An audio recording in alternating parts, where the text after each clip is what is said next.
It's about to go down. Michael Sean and the Takeover Legend Morning Show is back. Monday through Friday, 7 a.m. to 9 a.m. Michael Sean, that's me. Jay Black, Sexy Mo, C-Chung, and celebrity guests that you get nowhere else. That's right, but here on Michael Sean and the Takeover Legends. Go to our YouTube page, Michael Sean and the Takeover Legends, and check the exclusive situation all the way out. Or catch it live. Get your comments on Monday through Friday, 7 a.m. to 9 a.m. Michael Sean and the Takeover Legends are back. Yeah. Michael Sean and the Takeover Legends, where the truth hurts, but also makes you laugh. Baby, tap in. We the Worst Records, baby. We about to create a perfectly horrible song. Y'all know I've been in the gym, and now all I wear is tight shirts, tight shirts, tight shirts, tight shirts, tight shirts. Yes, I do. Michael Sean wears Tight shirts. Every day. I wear tight shirts because I'm working out some. And if I wear the right size, you won't see none of my little cuts in my arms or whatever. Short sleeve tight shirts in any type of weather. People talking trans when they see me in the street. your shirt's so tight we can see your heartbeat. Man, clown me if you want, I'm sticking to my guns. And when December comes, it's gonna be fun. You can crack jokes and treat me like a jerk, but one day you'll see my six-pack right through my shirt. And even if I wanted to, I just can't stop. I just might rock an Ezekiel crop top. Whoa. What? Did I take it too far? What? Yes. Whatever. Tight shirts in the morning at work and when I grieve. I even wear tight pajama tops when I sleep. Tight shirts. Tight shirts. Tight shirt, tight shirt, tight shirt.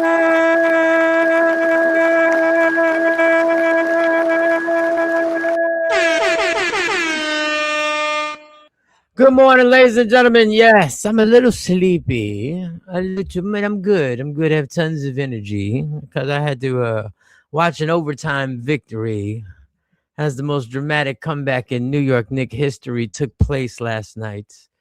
Due to the heroic efforts of Mr. Jalen Brunson. Yes, people, I know this may bore you, but we were down 22 points with, I think, 8 minutes and something seconds left in the fourth quarter. And I was close. I was close to deciding, I'm going to wrap it up. It's the first game of the series. I'm all good. I got to wake up early to do this show. Got to wake up early to go to my high-paying job.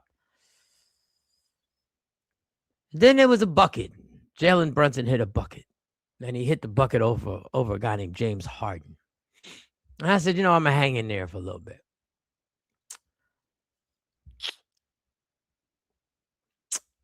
And the buckets never stop coming.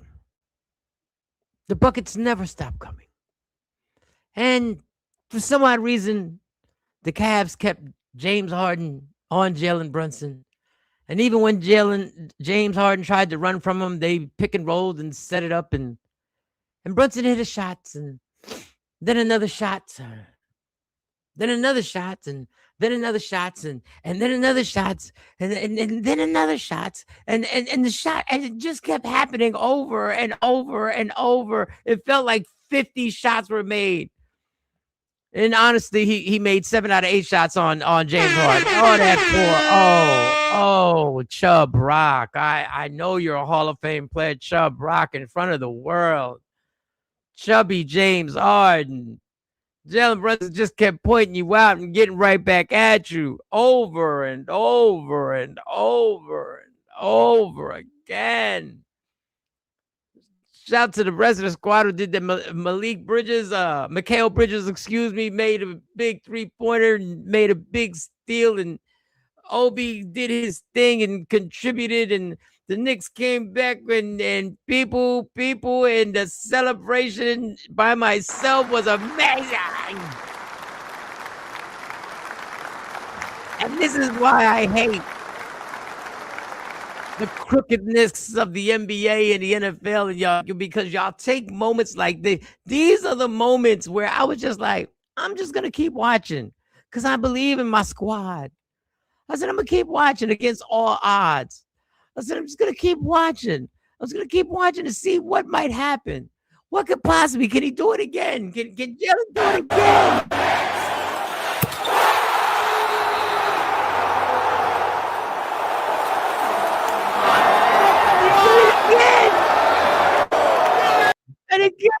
it. He just can't get having it. He can't having it.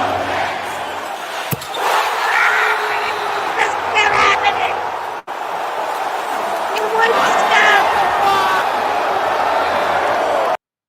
He just wouldn't. He wouldn't stop. Jalen wouldn't stop. Give me the ball again. He said, give me the ball again. I got it. Give me the ball again. Give me the again.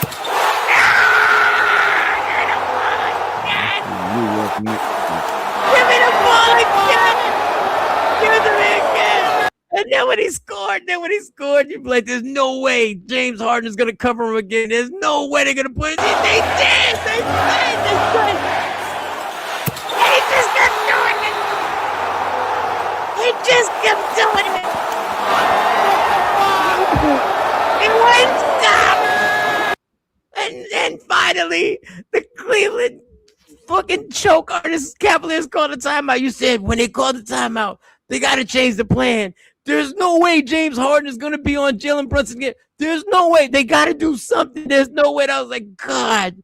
Oh, I almost felt bad for him. I said, there's no way. No, they did it again.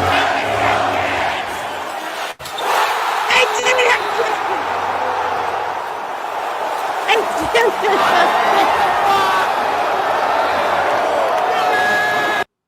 They did it over and over again.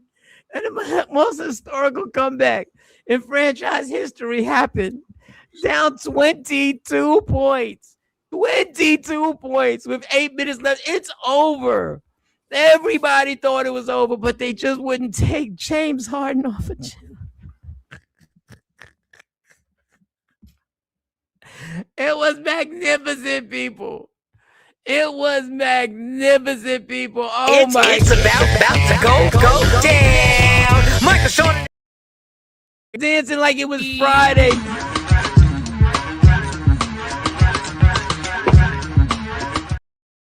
So happy I was laughing.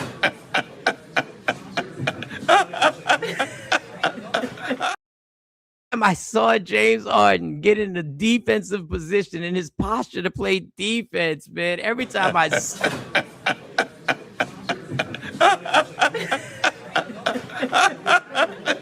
your answer, right? Okay. Take it.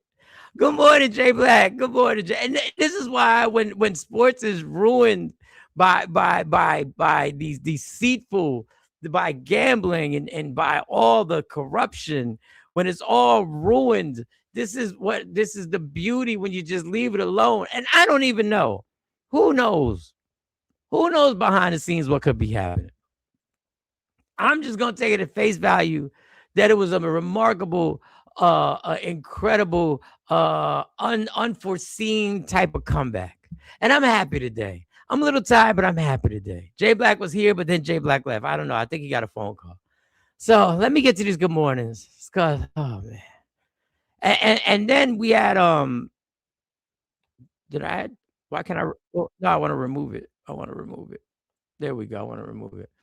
And then and I'm gonna get to the good mornings. So there's this gentleman I follow. And tragically, and I'm switching lanes, but it coincides. And tragically, his sister 7 years ago was in a horrible car accident. And I don't want to describe, but she's paralyzed. I believe from the neck down, maybe no, not the neck down. I don't even want to do it. But I've been following this guy. So what this guy does is his sister was in this car accident 7 years ago. Horrible car accident. And left her permanently enabled. That's not the correct term. So what he does, she was a sports fan. So what he does is he actually announces the games for her because it seemed like she was into it. She would seem like she enjoyed it while he would watch the games. But then he started announcing the games. I don't know if I don't think something's wrong with the vision. I don't know, but I've been following him for a while. Well, come to find out, he's a huge sports fan. He's a Knicks fan. And he actually announces the games. And I hope somebody gives this man a job, even though maybe I don't want him to have a job because then he won't be able to announce the games for his sister. And I just thought this was touching. Watching him do Working this on work. hard in a shimmy step, pulls the trigger, got it to go, Hannah. Knicks are down 5. Timeout, Cleveland. The doctor says don't pull the plug. Brunson on the right side, double teamed, pulls it back out near the logo. Brunson now dribbles back inside the arc on the right side, bounces it, Bridges corner, 3 up, 3 down, Hannah. Mickey. Deficit 3, Knicks on a 25-6 run. The switch, they get the matchup with Harden, but a double team comes. OG straight away. An extra one. Shamity's wide open. Gotta have it off the rim. And it rolls in, Hannah. Are you kidding? They've erased a 21-point deficit. Merrill comes out, sets a screen. Harden, a behind the back pass. Merrill straight away 3. Please don't. It rolls out. Knicks rebound. They don't take a timeout. Bridges full court fling. No. But we go to overtime, Hannah. Brunson pulls it back out. Stalking his prey, lining it up, crosses over Harden, the teardrop, got it to go, Hannah. Brunson's taking over. The Garden's a madhouse and the lead's 4. OG up ahead, pinball, Cat picks it up and finds Brunson. Knicks in transition, Landry unabashed on a right wing, 3, he got it, Hannah. They're up 9, timeout, Cleveland. Right wing contested 3, rattles out, Brunson a rebound, tight ropes the baseline, into the front court. Cavs call off the dogs, Hannah. Pass the sugar. Pass it. The Knicks, they pull a reverse Uno card from what happened in the ECF in game 1 last year, and they take a 1-0 series lead, Banana. Come on. Brunson. And I thought that was amazing. He does that for all. He does that for the football games. He does that for the basketball games. On his page, he actually he runs her page, and he puts which was crazy. He did a post basically showing her of being a young person and just partying and just the youthful part of her. So I want to salute that man. I don't even know what that would be like to have something like that happen to somebody you love at such a young age. But go ahead, homie. Matter of fact, I don't want them to give you a job because I don't want you ever not to be able to call the games for her. And if they give you the job, then she's got to be right there. It's got to be with the Knicks. Give that man a job. All right, Jay Black. How was your night? My night was fabulous. How was your night, Jay Black? How'd your night go, homie? How'd your night go? Hey, I voted yesterday. Very nice. Very nice. That's good. What else I do? Yes, I drove Lady Q all around Jersey. Nice. So That's good. I was a chauffeur. That was it. Then I had a headache. So I didn't have a good as night as you. I had a headache. So yeah, everybody can't have as great a night as that. I mean, come on. What do we want? Everybody can't have a Michael Sean night. Yeah, I didn't turn the game on until I saw it said overtime. I got my alert. I said, "Oh, they still playing? Yeah. Let me see. Yeah. These whack ass Knicks doing. Let me see." I said, "Oh, they came back. This game was over." Yeah. I figured you'd be talking about it for a little bit. Yeah. You enjoyed that game. You guys would just leave sports alone. We could enjoy it like this. We can enjoy it. This is so sweet. Oh yeah, you're talking about the gentleman doing that for a sister. I think that's amazing. Orange and blue skies, all the orange and blue skies. Because one game, people. Orange and blue skies. Set up for the disappointment. It's crazy. The destruction. It won't be. Listen, people. It might be a long series. I don't know how they can recover.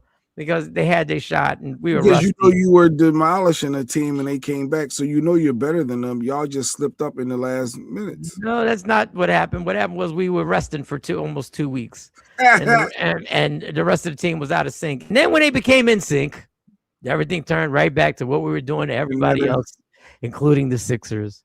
Yeah, y'all know how that felt when things get hot. That's okay. JB, one half at a time. One game at a time.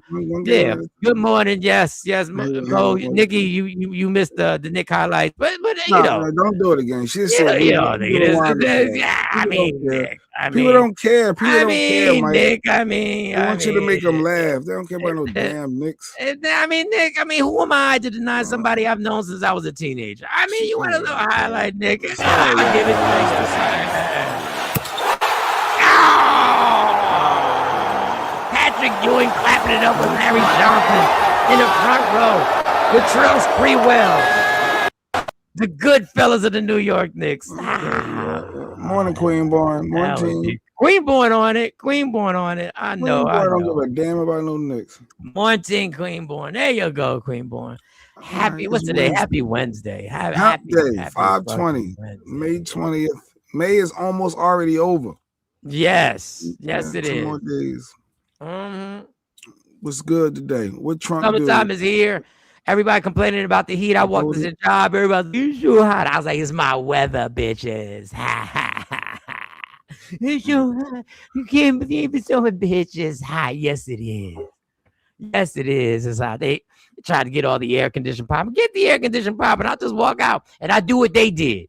I pay them back. Because in the wintertime, they be like, can you think we can crack the door open? So I was cracking doors open and shit to let that heat simmer, bitches. Stupid. Let that heat simmer. When the truck driver was on the way, when he was about to get there, I left the door open. After he left, I didn't go rush and close. You know how y'all do in the wintertime when everybody's like, it's just nice. It's fresh here. You saying how YTs love the cold weather is what you love the cold. Everything got to be everything. Yeah, it's so hot. It's so cold. It's hot. But in the wintertime, it's cold in that bitch. And in the summertime, it's too cold in that bitch. Don't forget to send me the link. Oh, yeah. Oh, it's cold. Since y'all, that's all we got on Wednesdays now. No, we got Love in the Trenches. We got Love in the Trenches. And we got questions about that. We got poetry. So that was just your night. Oh, I forgot. Where'd I put it? Oh, I got something to tell you. I got something to tell you about how small the world it really is. Small world. How small the world it really is. All right, I sent it right now. So when do you go to the zoo with your son? When do you? Because your permission, you're no longer a felon. When do you? I'm no longer a felon. You know, I like to show you. Governor's pardon. There you go, the governor's pardon, right there. Governor's pardon. I can go on school trips now. I can be chaperones. I'm officially licensed to carry all that good stuff because I'm no longer a criminal. But we go June 3rd. June 3rd is when we go. I'm going chaperoning at the school trip to the zoo. I'm going to the zoo. I'm gonna be responsible for some of the other 7th graders, and I get to go out. With my boy. I'm excited. I always wanted to do this. So I'm really excited. Boy, what you got? That's dope. The world is so small that my oldest daughters had a meeting, and they did an event with the place that she works at. Okay. And it just happened to take place at Elmwood Park Zoo. Oh, I think that's the same one that I'm going. That's the one you're going to. This is the ticket for giraffe feeding. Y'all do have more than turtles. They have giraffes. See. And Monty said it was low key lit. To quote her, it was low key and that's lit. The youth talking that. That's the youth. I'm going to the zoo. I guess her boss's wife is the one who runs the place. Oh, small. Now that's a small world. That's a small world. Wow. She said it was far. I said, should we go? She said, no, Dad, it's far. It's far for us to be going out there. She said, but she, she did say a goat touched me. I didn't like the goat. Don't like goats. But the giraffes and all. So you should be having a good time. VIP experience. I need to plug. I need to hook up. You know what I mean? I always want to hook up. I need something. I'll ask her if there's any type of VIP at the Elmwood. I need something. I want to say, yo, I know the owner. Let me make that happen, Monty. I will talk to Monty, see if there's any special treatment you and this is my first experience. This is my first time being a chaperone. I want her to make it special. That's how you guys say it. This is a black man that worked hard, and his first time. Are you taking a bus with them? Or are you I got it. Yes, I got to go there early. Just get ready for the bus. Just get ready for the bus. What? They be chilling, right? 7th graders. We went to a baseball game. I took Monty. I was a chaperone for the baseball game when they still had the stadium in Camden, and they designated a few kids with us. I still got pictures from it, and boy, I'm taking mad pictures. They had kids. They were cracking jokes on the bus up and the bus. I was dog. It was a great experience. It was funny. It was funny. I'm gonna relive my middle school days. I'm really good because middle school I was that dude, most popular, best dressed. I was that guy. So I'm gonna relive some of the moments being on that bus. I think I got some. Yeah, I got a lot of the pictures still in here. So we had a good time. You gotta have a good time, and you got a chaperone. You want to be the cool chaperone. I am going to be, but you don't want to have the wild kids. That's why Monty pick him. Yeah, you got. We're good. We're good with it. I am going to be the coolest. We're gonna be outside. We're gonna be doing event. We up there. We had the pictures and the statues. They had the little baseball statues. I had them set up with the. Obviously, Monty ain't never see them kids again. But I mean, you know, she saw them for a few more grades, I guess. I can see Jay Black telling the kids to sit down on the bus. Like, yo, Playboy, Yeah. you wilding right now. That's all. You wilding. Chill. That's it. And they The gonna bus listen. shouldn't be wild. If the bus is wild, Okay. then that's a reflection of what's going on with the school, because they should know how to act. The kids were good on the bus. The kids that went on our bus, they were good. They were good. Mr. Jay Black, Boyd. these kids different now. Be careful. Or next week you'll have Alibabi account. What's that? Alibabi account. A lot of trading crypto in your name. Oh, okay. All right. Well, I don't know. I had a fine time. I'm gonna be the cool guy. I'm gonna be that cool chaperone. I'm bringing cool back to the schools. That's what I'm gonna do. I'm gonna bring the cool back to the schools. Bring that cool back. Speaking of school, dude, can I show you a dummy of the week? How do we still do this in 2026? It was a teacher that hung a baby doll by a noose. Yeah, black baby doll. Yeah, on that part.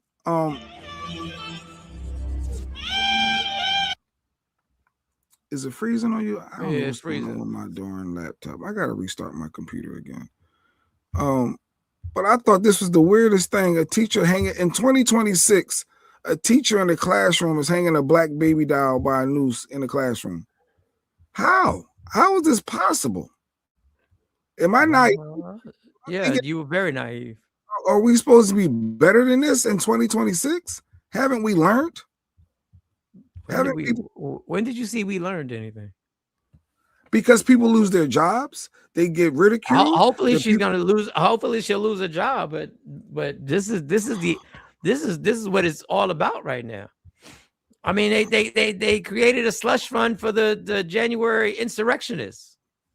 I mean, this is what it is. Yo, they have a fund. They're getting reparations. They're getting reparations for the hostile treatment that they've gone through after January 6th. Hey, I'll just put it up here. Reverse racism, and I want you to put down your phone for a minute. I just want you to really listen to me this morning, because yesterday the president of the United States stole $1,776 million out of the United States Treasury, and he gave it to the people who attacked the United States Capitol on January 6th. You heard me right. This is akin to just stealing it. He stole it. He didn't ask Congress. He didn't ask you. He sued himself. He settled with himself. He walked out of the courtroom with $1,776 million of your money, and he is giving it to the men and women who beat police officers with flagpoles, hunted Mike Pence, the Vice President of the United States, through the halls of Congress, put a galley in the mall, a symbol of hanging, took a Confederate flag through the rotunda for the first time in American history, built a gallows on the National Mall, as I said, a gallows. And hey, the racism continues, the white supremacy continues, the plan continues, Project 2025 that everybody warned everybody about, but nobody wanted to believe. And there was a reporter who asked the lead Klan member about it, and he's in denial. So this is what he spoke about. This is what his answer was. $0.7 billion.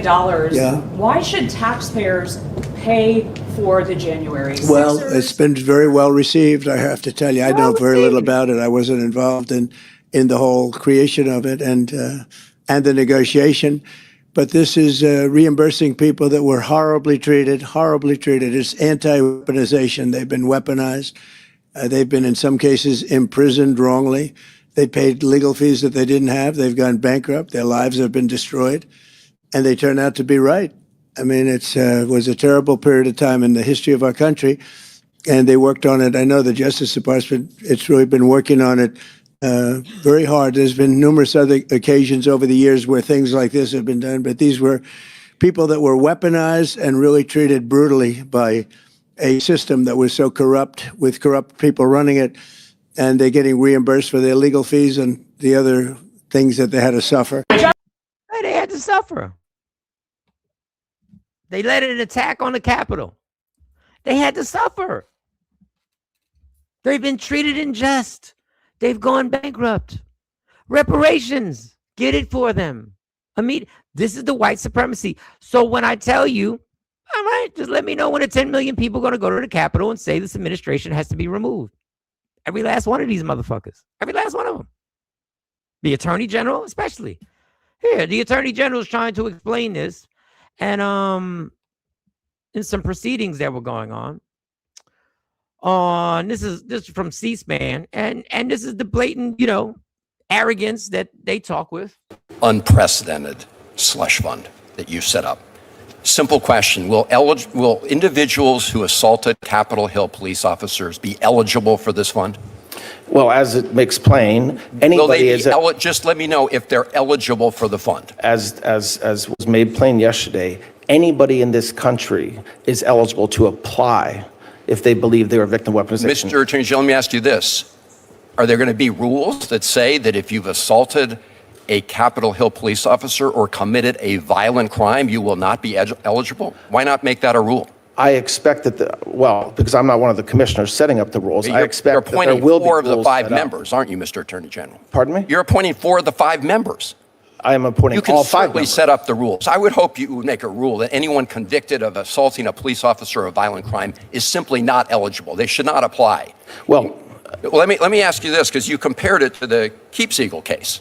But I think you know full well that in that case, the settlement agreement was approved by a federal judge, including the payments to people who were not originally parties to the lawsuit. No federal judge has approved this fund, have they, Mr. Attorney General? No federal judge did approve this. So that's a big difference between this case and the case that you compared it to. No, it's not.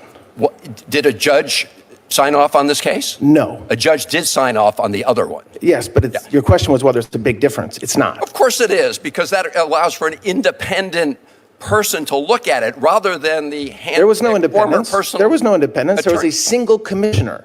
A judge signed off on it. A judge had nothing to do with deciding the money. There was a judge who looked at it and signed off on it. So to compare that case to this one is incredibly deceptive. You're not going to submit this proposal to any federal judge or independent. There is no judge. Any independent authority? What does that mean, an independent authority? What does that mean? It means not somebody who's getting to pick 5 of the members who was the president's former personal attorney. That would be somebody who would be independent. I'm the acting attorney general, okay? The fact that I used to be President Trump's lawyer is just a fact, but I'm the acting attorney general. So don't say the president's former personal lawyer will do something. The acting attorney general will do something. Mr. Attorney General, you are acting today like the president's personal attorney. And that's the whole problem. You have a whole banner of his face hanging over the Department of Justice, and you and everybody else walks under it. And you are acting like you're his current personal attorney. All right, so I gotta write some notes down. Let me tell you the problem with that I have with this questioning is that we're now questioning who will get some money from the slush fund. The whole thing is illegal. No one should get anything. Let's stay focused. This is a crime that's being done. You are taking $1.7 billion to give money to people who committed an act of war against the American citizens in this country. They attacked the Capitol. Let's not veer off and trying to normalize this and saying now, let's talk about who gets any of it. It should have never been taken. This is treason. This should be something that should get the president impeached. So let's not veer off on normalizing the concept of who is going to decide who gets any of the stolen money. But when it comes to stolen money and stolen land, white people, it kind of runs in you. Nikki said, in your DNA. Nikki embracing her white side. She said, hey, I'm white. I might have been there too. Run me my money. See? There you go. The argument, and I get it, and it's funny, but I don't want people to veer off. That conversation should never be talked about on how the money is going to be distributed. It's stolen money that is being given to criminals. Who's going to check me, boo? He's going to do as much as he can, dismantle institutions, build monuments to himself, insinuate himself and his family, or insulate himself and his family, all while enriching the Trump family and his associates.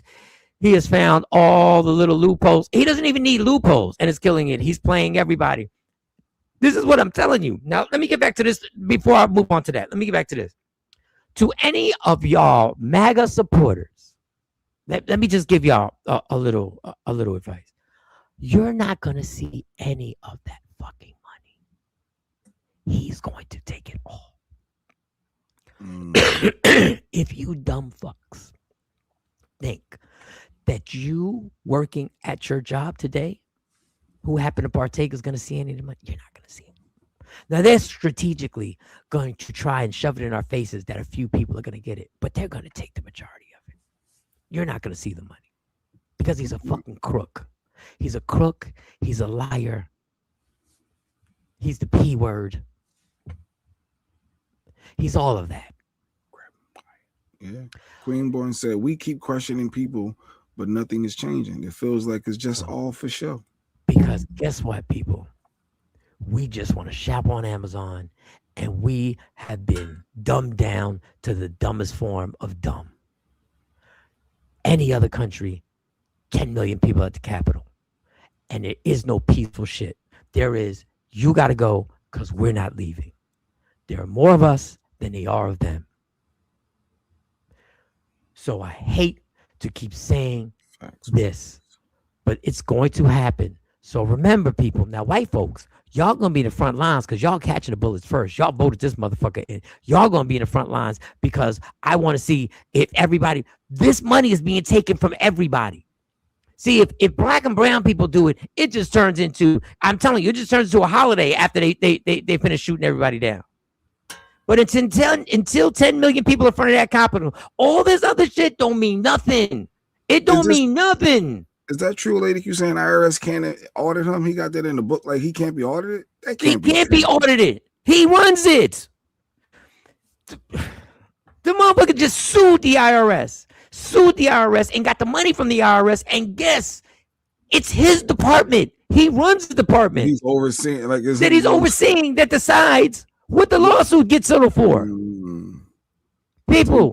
So, and he's a dictator. He's not trying to be a dictator. He's a dictator. He's every fancy word you want to make. You know how you get him out of there? 10 million people show up to the Capitol and say, we're not leaving. Take over the whole thing. He's paying money to the people who did exactly what I said we need to do. Show up. He's giving money to the people who did exactly what needs to be done to get him out of office. And phone deposits, and no one has gotten a phone. No one's gotten a phone. And people, you're not getting any of this money. But understand, he set up a fund for people who did exactly what we need to do. He knows what needs to be done. He knows what's effective. Yes, that all happened after he lost that election. But guess what happened then? He got reelected because he knows that's the only way of force that can be effective in this situation. He made that as part of the agreement for dropping a lawsuit. So we can talk about mindless distractions, and we will. If we don't, if we're not uncomfortable, and at some point my ass ain't at the Capitol, ain't shit gonna change. Nothing. Yeah, because people got vacations this summer. They ready to be outside. And I just hope, I hope that maybe pedophilia wasn't enough. Maybe Epstein Island wasn't enough. Maybe it'd be something so not even close to the same level. Maybe it'll be when they try and put us back in the house for the Hanta virus. Maybe that'll be the one that will bring everybody together. Maybe it'll be something that simple as them saying we got to go back in the house and take some more vaccines. Maybe that'll be the one that breaks the straw that breaks the camel's back. Lady Q say Ebola's back in the conversation again. So Ebola's coming back? We'll see how. Maybe that will be the one that pisses everybody off. I don't know. We keep claiming we're pissed off. Listen, I ain't got the power to start this. That's fucking. you can't think like that, man. Listen, I don't have the voice. I'm just telling you, can somebody start this so we can all get together? We got 700 subs, Mike. I don't know. We might better get the maybe at 1,000 subs. Maybe at 1,000. Maybe at 1,000 subs. We can make some noise. Maybe at 1,000. Listen, I get the No Kings thing and all that stuff around the country, but until it goes directly to that capital, until that 10 million pops up in that capital. Anyway, what I said. Sequisa said Ebola never left. Our nurse practitioner said, "What are y'all talking about?" Somewhere there's monkeypox somewhere in this country. There's got to be somebody right now.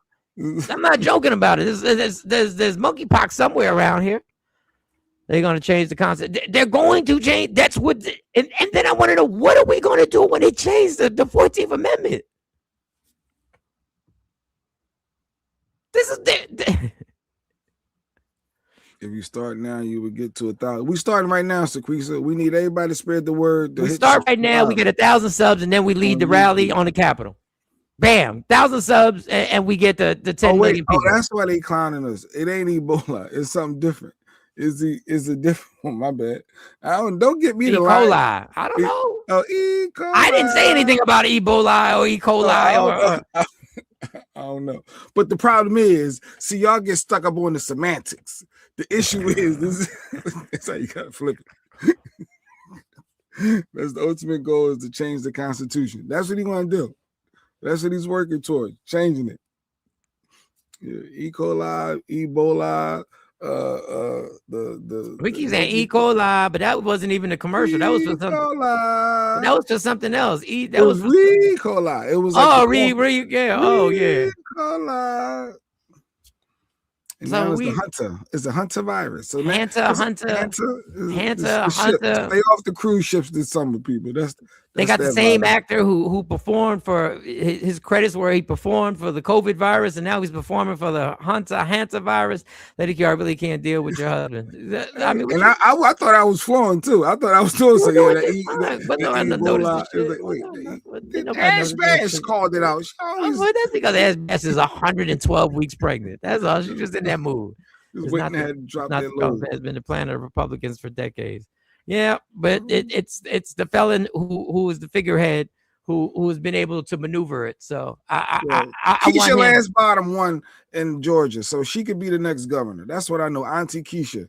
So I did my. Did you vote, Mike? Was it Jersey supposed to vote? No, it wasn't Jersey. No, it was. This was just PA and Atlanta, different other spots. Everybody in PA, did y'all vote yesterday? If y'all ain't vote, you ain't exercise your voice. I ain't trying to hear it. Here I go.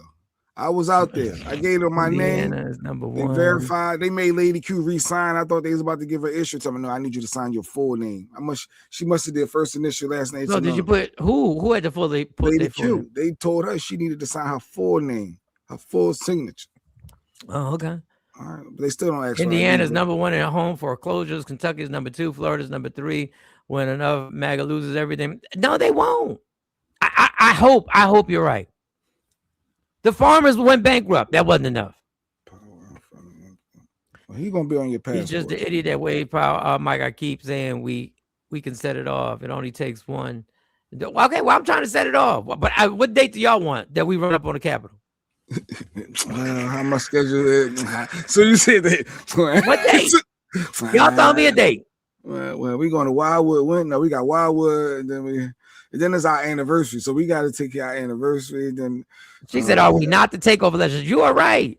I'm gonna start posting until 10 million people show up to the Capitol. Ain't nothing gonna change. And I'm not saying it's peaceful or non-peaceful. I think that all is negotiable. 112 weeks pregnant. Hunter virus, 10,000, 100,000 cases per year, mostly not in America. AI says. Let me tell you something. Americans are at the point, and I see it. Everybody's like, don't give a fuck. Thank you, LaShawn. LaShawn, she went and voted. She exercised her right to vote yesterday. That's good. Good. There you go. Brandon Rick said February 30th. What's Shut that up, mean? Brandon Rick. Shut your What that ass mean? up. Oh shit! Because I went right over my head. I'm like, why are you doing it next year? Is it a leap year? Wait, that ain't even. It's a leap year. It'll never be. All right, July 4th. Lady Q said if you're gonna make an imprint, do it on their day. America KKK. You're absolutely right. That would and be they all, and you know what it is? These leaders all know that that's what it's going to take. But everybody's like, let me keep collecting these checks and let me keep collecting this money. And 30 people watching can't even like the live, and we're supposed to organize. But don't you talk like that. Let's keep don't you talk negatively. Yo, but that's so real. All right, let's start one thing at a time. Like, can we get 30 likes? Because I keep seeing 21 and 22. Can we get 30, 40 likes? Everybody watching, you can't even hit 30 likes on YouTube right now. Like, that's crazy. One step at a time. One step at a time. One step at a time. Like, it don't cost nothing to just hit the like button. Boop. They can't even do that. I do it next a little bit. Hit the like button. Now, let me see. Everybody got excuses. Let me know if it's 30 likes on YouTube. I can't see it unless I go to my phone to YouTube. And I really care. All I really care is about the YouTube, but even the Facebook, like Facebook don't fuck with us at all. I guess we took everybody that we had from Facebook and brought them to YouTube, which is good. On Twitch, I see a couple people on Facebook, but except Netta. Netta's she's standing on that. I did vote. Well, that's cool. You say what you want to say. One hurdle at a time. One hurdle at a time. We get to 1,000 subscribers, and then we lead the march on Capitol Hill. We lead the march. Jeanette said out of the 30 people on YouTube right now, only 13 likes. That's crazy. If we don't encourage. Let's not disparage. Let's encourage. Okay. Let's encourage. Yeah, we need y'all to support. Like we show the unity. Show that we can be the movement to start. The movement. This is the movement right here. There you go. Nikki said we up to 18, Mike. There we go. Likes. See, that's the encouraging thing I like. See, encourage. Lady Q, perfect date. But people would value barbecue ribs over freedom. Well, who made the ribs? Like, sometimes it'll be there it is. There it is. There it is. Y'all need me on YouTube. No, you good. You good. It's up to you, whatever comfortable for you. I mean, just hit subscribe on YouTube and like. Yeah, hit subscribe. You haven't hit subscribe yet? Come on. You're part of the team now. Come on, Cuzzo.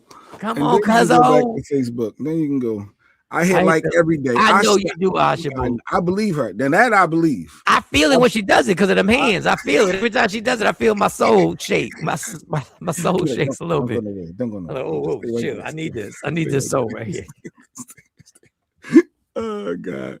Good. I got a few things because it's Love in the Trenches. Oh, she didn't hit subscribe on you. She been watching on Facebook. If you don't go net to the YouTube. If you got multiple emails, go to all the emails and go to Michael Shorter to Take Over Legends and hit subscribe, please. You may want to try and put your Twitch under just chatting category. The podcast page is usually smaller. Okay.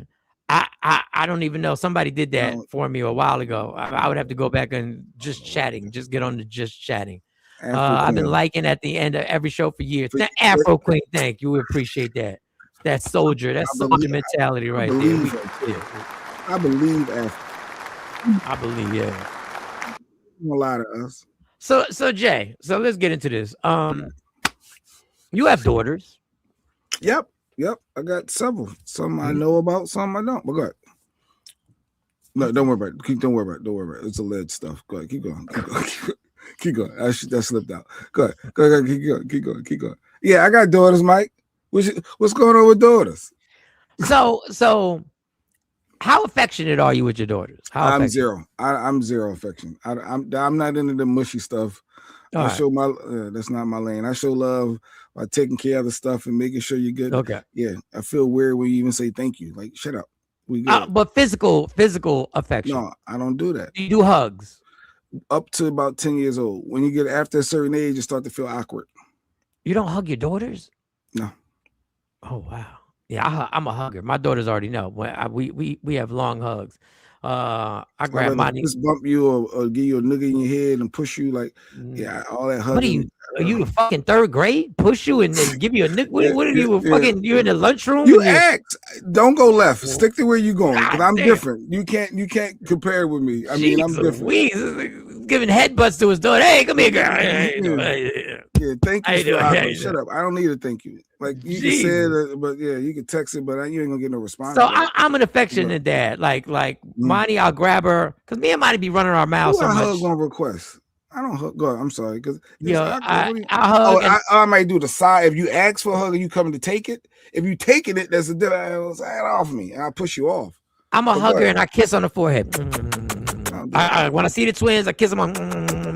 I grab one, then I grab the other one. I grab mine, and I'm like, little girl, come here, right? Jay, hug your daughters, they need it. So I'm a hugger. Okay, Mike's a hugger. So there's a video with some affection being shown from a daughter to a dad. You good? Yeah, you good? All right, that's me. From a daughter to a dad, and this has caused some controversy. It's caused some controversy, and people went in. Like, people were really not feeling this, and they took it left. But I'm gonna play it. Y'all tell me if this is appropriate daddy-daughter affection. Oh, see the bullshit? What is this? Nah, that's Haley, what time is it? 1, 2, 3, 4, 5, 6, 7, 8, 9, 10. 11. No, I got hit his arm. Ow! No, not in the back. 14. You give him a lap dance? 5, 6, 7, 8, 9. Tyus. It looks red. I'm not waiting to come home. I'm so excited to see you. Because I missed you. Yeah, I missed you. Let me just play it from the beginning again. So y'all Too much. Random Rick said not okay. It looked like he closing his eyes like an enjoying it. Haley, what time is it? 1, 2, 3, 4, 5, 6, 7, 8, 9, 10. So I'll let y'all. It's to each his own, I guess. I mean, because if you look at the caption, this is the caption. Father receiving backlash for allowing his daughter to kiss and touch on him. People calling it. But some say y'all are just sick in your minds. You can love on your kid. Like, is it opposing view to that? Is an opposing view? Let's see what let me get the link ready just in case somebody want to click the link and express your thoughts. The link is out there now on YouTube. Like I said, Yoli said it's too much. Asha said hugs and healings. I don't know. I don't know what you're talking about. I want stuff about the video. The caressing on the cheek is weird. Okay. Caressing on the cheek. Billy, the op said no. Billy even said no. Fathers are all those opposing view folks need to be investigated. Okay. Damn, you think they all pedophiles? Like, that's what we're doing? The opposing view, I guess, if people who saying it's bad, y'all are shocked, aren't you? No. Lady Q saying that they shocked that I'm not touchy-feely. Yeah, I guess fathers and daughters are first love. So you have to be careful, though. Yoli saying, like, is a fine line of showing love and affection after a certain age.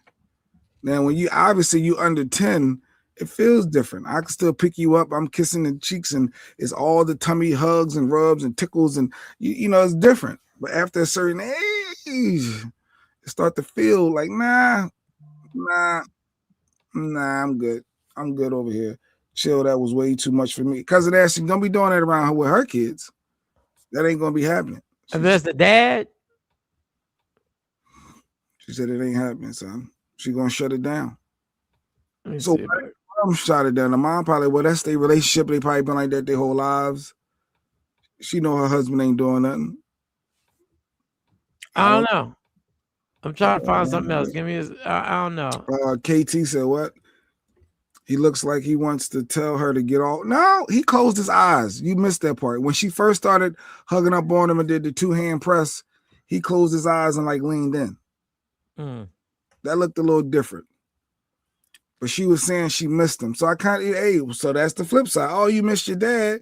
What's wrong with jumping on him, giving him a hug and kiss and squeezing and hugging? I missed you, daddy. I know it's rough out here for you, black man. The world is against you. And let me come show you how much I love. See, maybe y'all are the problems. Maybe y'all are the pedophiles that thinking like that. And that could be the flip side, Mike.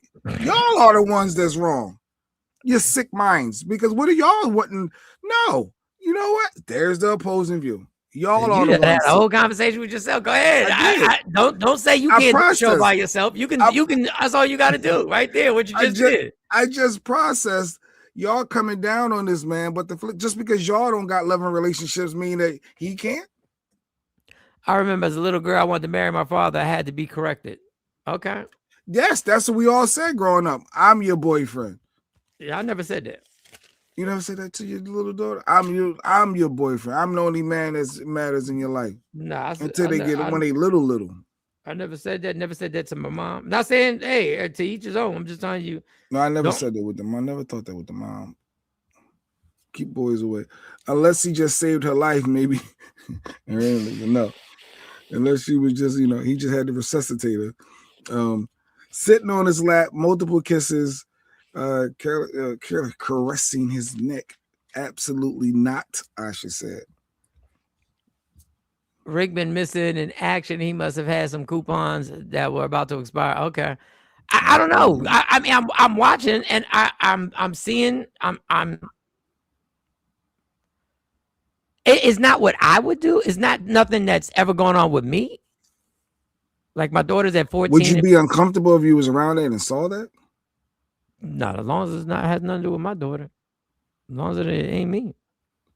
So you would be okay with watching it, but you think I'm not. First of all, I'm not watching it. Let's stop using these terms like I'm watching it. Like I'm gonna sit there and be like, oh. But you're saying you got an issue with it happening, but if you were there in the moment, you wouldn't have a problem.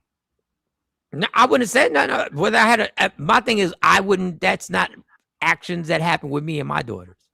Nobody's jumping on my lap. Now, I wouldn't have a problem if somebody once in a while just came and was being funny.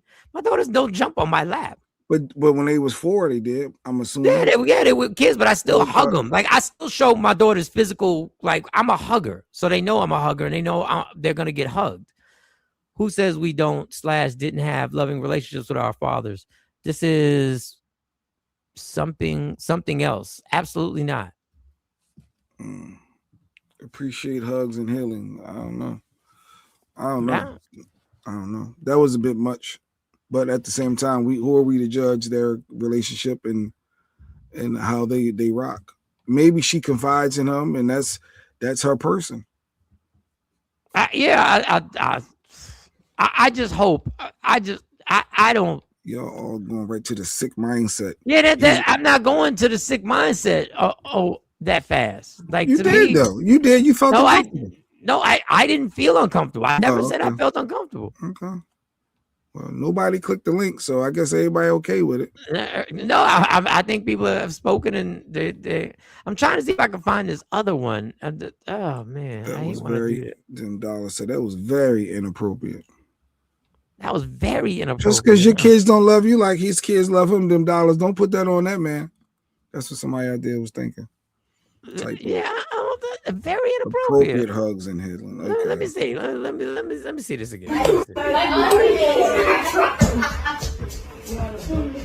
Look how he closed his eyes. That's the part that got me. What time is it? It was like he went to a place. 1, 2, 3, 4, 5, 6, 7, 8, 9, 10. 11. No, I already got hit his arm. Ow! No, not in the back.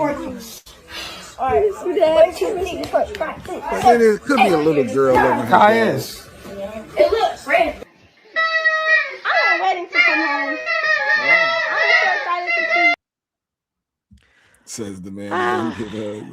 I'm just coming at your neck a little bit, $10. Just showing the opposing view. That's all. This is an opposing view. I mean, I don't want to jump to something that's being wrong. Thank you, Afro Queen. She's like, well, that's what I don't want to jump to. But I think as girls get older and body parts become more developed, I try and I'm not freaked out about it in any way. But I hug my daughters, and I don't as a dad.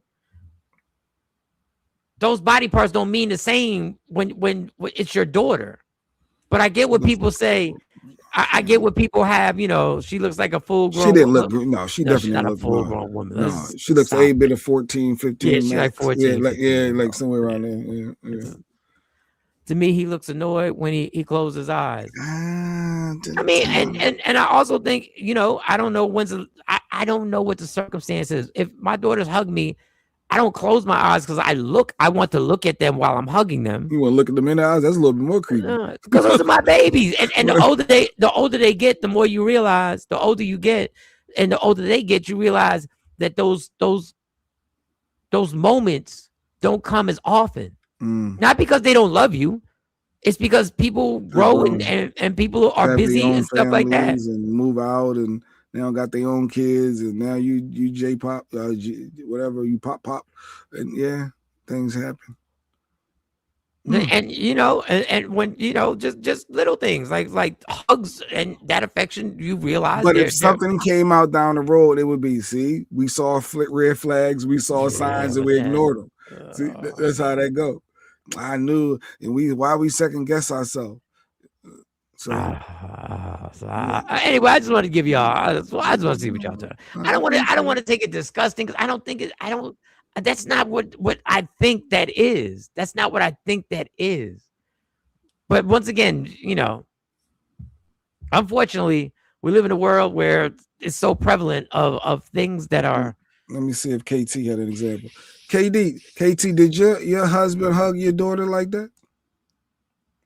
My husband was not my daughter's father, so okay, no. I'm sorry. You know what I'm trying to say. What did he hug? Did he hug his kids? Does Did he my hug daughter's father hug her? Yes, of course he does. He closed his eyes? Do he close his eyes? No. What is it about the closing eyes? I don't know about the no. What is it about the I don't know about the closing his eyes. It's doing too much. It was doing too much. No, and my dad kind of like, you know, mushes me up. See, kisses my forehead. Yes, that's what I do. I kiss their forehead. See, y'all trying to make me feel like I'm different. See, you said you gave him a fist bump. What the fuck? Like you said you gave him good. But you could do a little elbow, a little nugget. Sometimes I push. Yeah, but you said you don't hug. You said you don't hug. Nah, I don't. No, my dad hugs. I'm not me. initiating no hugs like that. Hugs are great. He hugs us. Did she say, I'm glad you're home at the end? Oh, here you go, Jeanette. Did you say, what does that mean? It does sound like she said, I missed you. I'm glad you're here or something. If you listen, she might have been there. Yeah. Play it again, Mike. One more time. It might have sounded. I'm gonna listen closely and intently. I'm sure everybody gonna be quiet and rewind it because sometimes it starts off. We missed the first part. I'm gonna listen. Let me see. Ash said, "Was he locked up or something?" I'm glad you're home.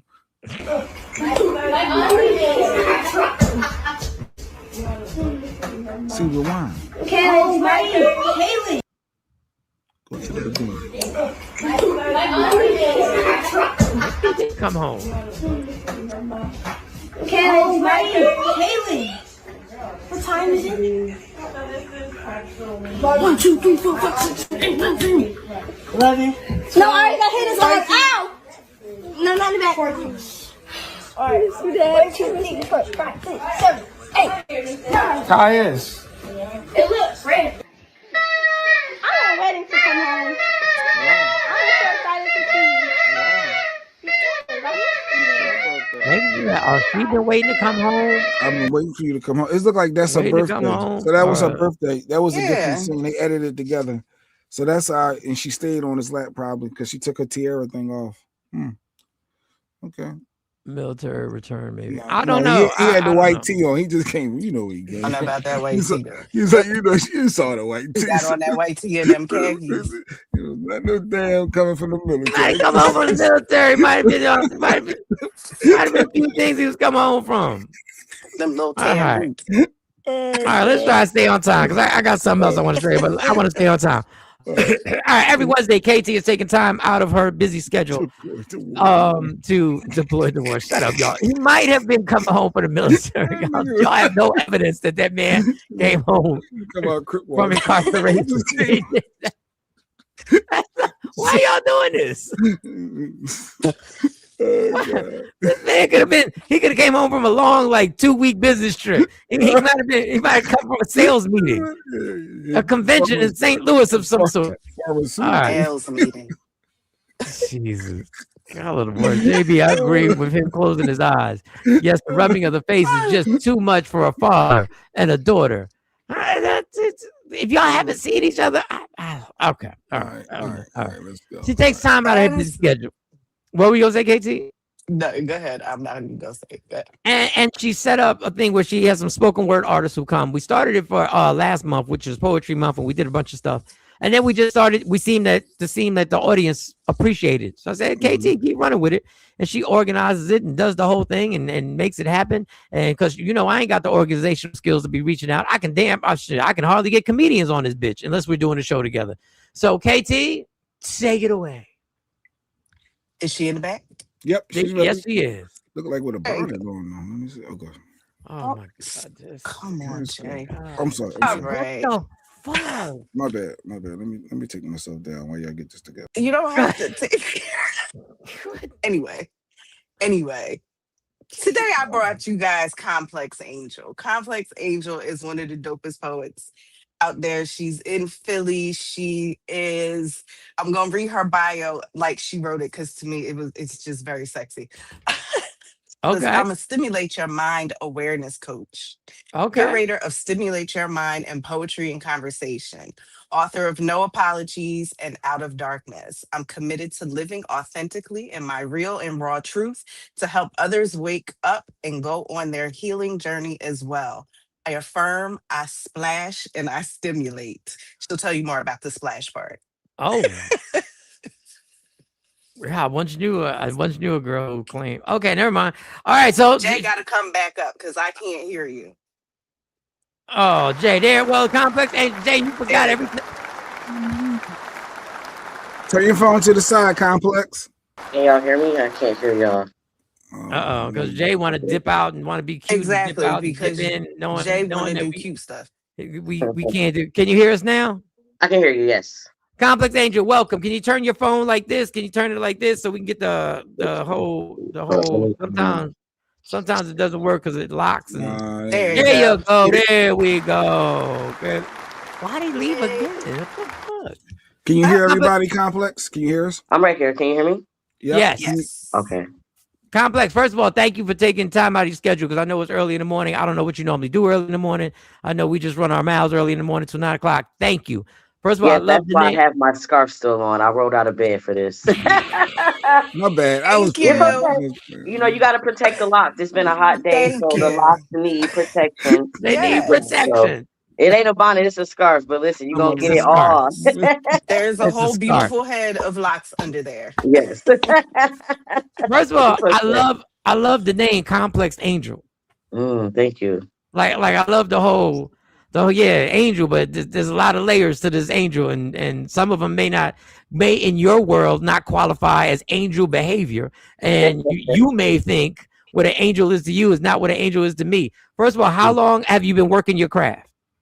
Oh, I've been writing poetry since I was 12. I was performing back in Detroit, Michigan, but then I took a break. I didn't start back performing poetry till I moved to Philly, and I would want to say didn't really start performing again until we were locked down in 2020, and poets started getting creative and going on like IG and social media. Like, social media, you can go live. That's when I started performing. That made me get comfortable to get back out there. All right. First of all, I want you to perform because I always got questions for creatives. Because when I talk to people who share something in the arts, I'm a comedian. You do your thing. Y'all, we always have some interesting shit because there's always a thought process in our brain every second of the day. But we're always thinking of something, and maybe that's why I had such a damn drug problem. But do you want to perform? Because I was sent a clip, but you sound so clear, and that if you want to do it live, you can do it live, or I can play the clip that was KT sent me. I mean, I can. Like, how many minutes do you have? Like, does it have to be 5 minutes, or you want me to go through the whole? No. It doesn't have to be 5 minutes. You can give me a quick 3 minutes, and we can go. And you just let me know when you're ready. You ready? Okay. You said it has to be like 2 minutes. It doesn't have to be anything. I make the rules. Okay. I'll do the borrowed hours clip that I sent her then. Is that cool? All right. Well, ladies and gentlemen, Complex Angel. They say time heals all wounds, but does it ease the pain behind the reality of borrowed hours when silence follows? After a loved one passes on, leaving tomorrow as an incomplete thought. Yet time will continue. While your spirit screams for everything to just stand still. You try to look for answers in surrealness, but it stands in curiosity as well. Wondering how we got here. See, borrowed hours remind you how short but precious life really is, reminding you to value what you have left. Yet somehow you find yourself wanting to live backwards. My mother lived in fast forward moments, clocks 40 minutes beyond the moment she existed in. Her reason was to always be on time, never late. She was a veteran in duality, conquering wars in both the army and the streets. Still, her demons made time for meet and greets. In church, she allowed the altar to be the place of fostering them, praying they find a new home to nestle in. And sometimes I wonder if she lived in fast forward moments to get a head start on running away from them before they outran her. But I guess I'll never know. See, my mother had me at the age of 26. And for the first 5 of those years, I chose to carry her baggage. Like second nature, playing second to my needs, while my regret lived 40 minutes beyond the moment I existed in. The next 10 years, it developed and transformed me into a stranger my mother couldn't identify with. Things I suppressed turned to anger. Some days, my rage boiled through my veins, blinding me from seeing the beautiful Black queen before me. Sometimes, even the friend over the crack fiend, my heart still cries out for my dear mama. The last 10 years before she passed just seemed to pass with no warnings that this is the last time you have a chance to make things right. But my regret was always ahead of me. Introduced me in every room before my presence or mouth could. It's like my pride wouldn't allow me to see how fast the hourglass was flowing time to the other side. So that's 10 plus 10 plus 5. But damn, that only equals 25. Leaving me with 1 year left, floating with what ifs. Damn, my mother died before I could even make it to the age of 26. I clothed her in apologies on her deathbed. But I'd be lying if I didn't admit I still long for 1 more year of her. Still want more of her gems, and I know it's not good to uplift flowers from the garden, wiltering them from their own life. So I've learned to give people instead their affirmational flowers. Because borrowed hours doesn't prepare you for how to process giving words to deaf's ears, where only silence will follow, leaving the next sentence as an incomplete thought. I wish I could tell my mother how much I love and appreciate her, but I can't. So please, tell every person that you love all the things you never had a chance to say while they are still here. Give them their affirmational flowers before you run out of, and that's that piece.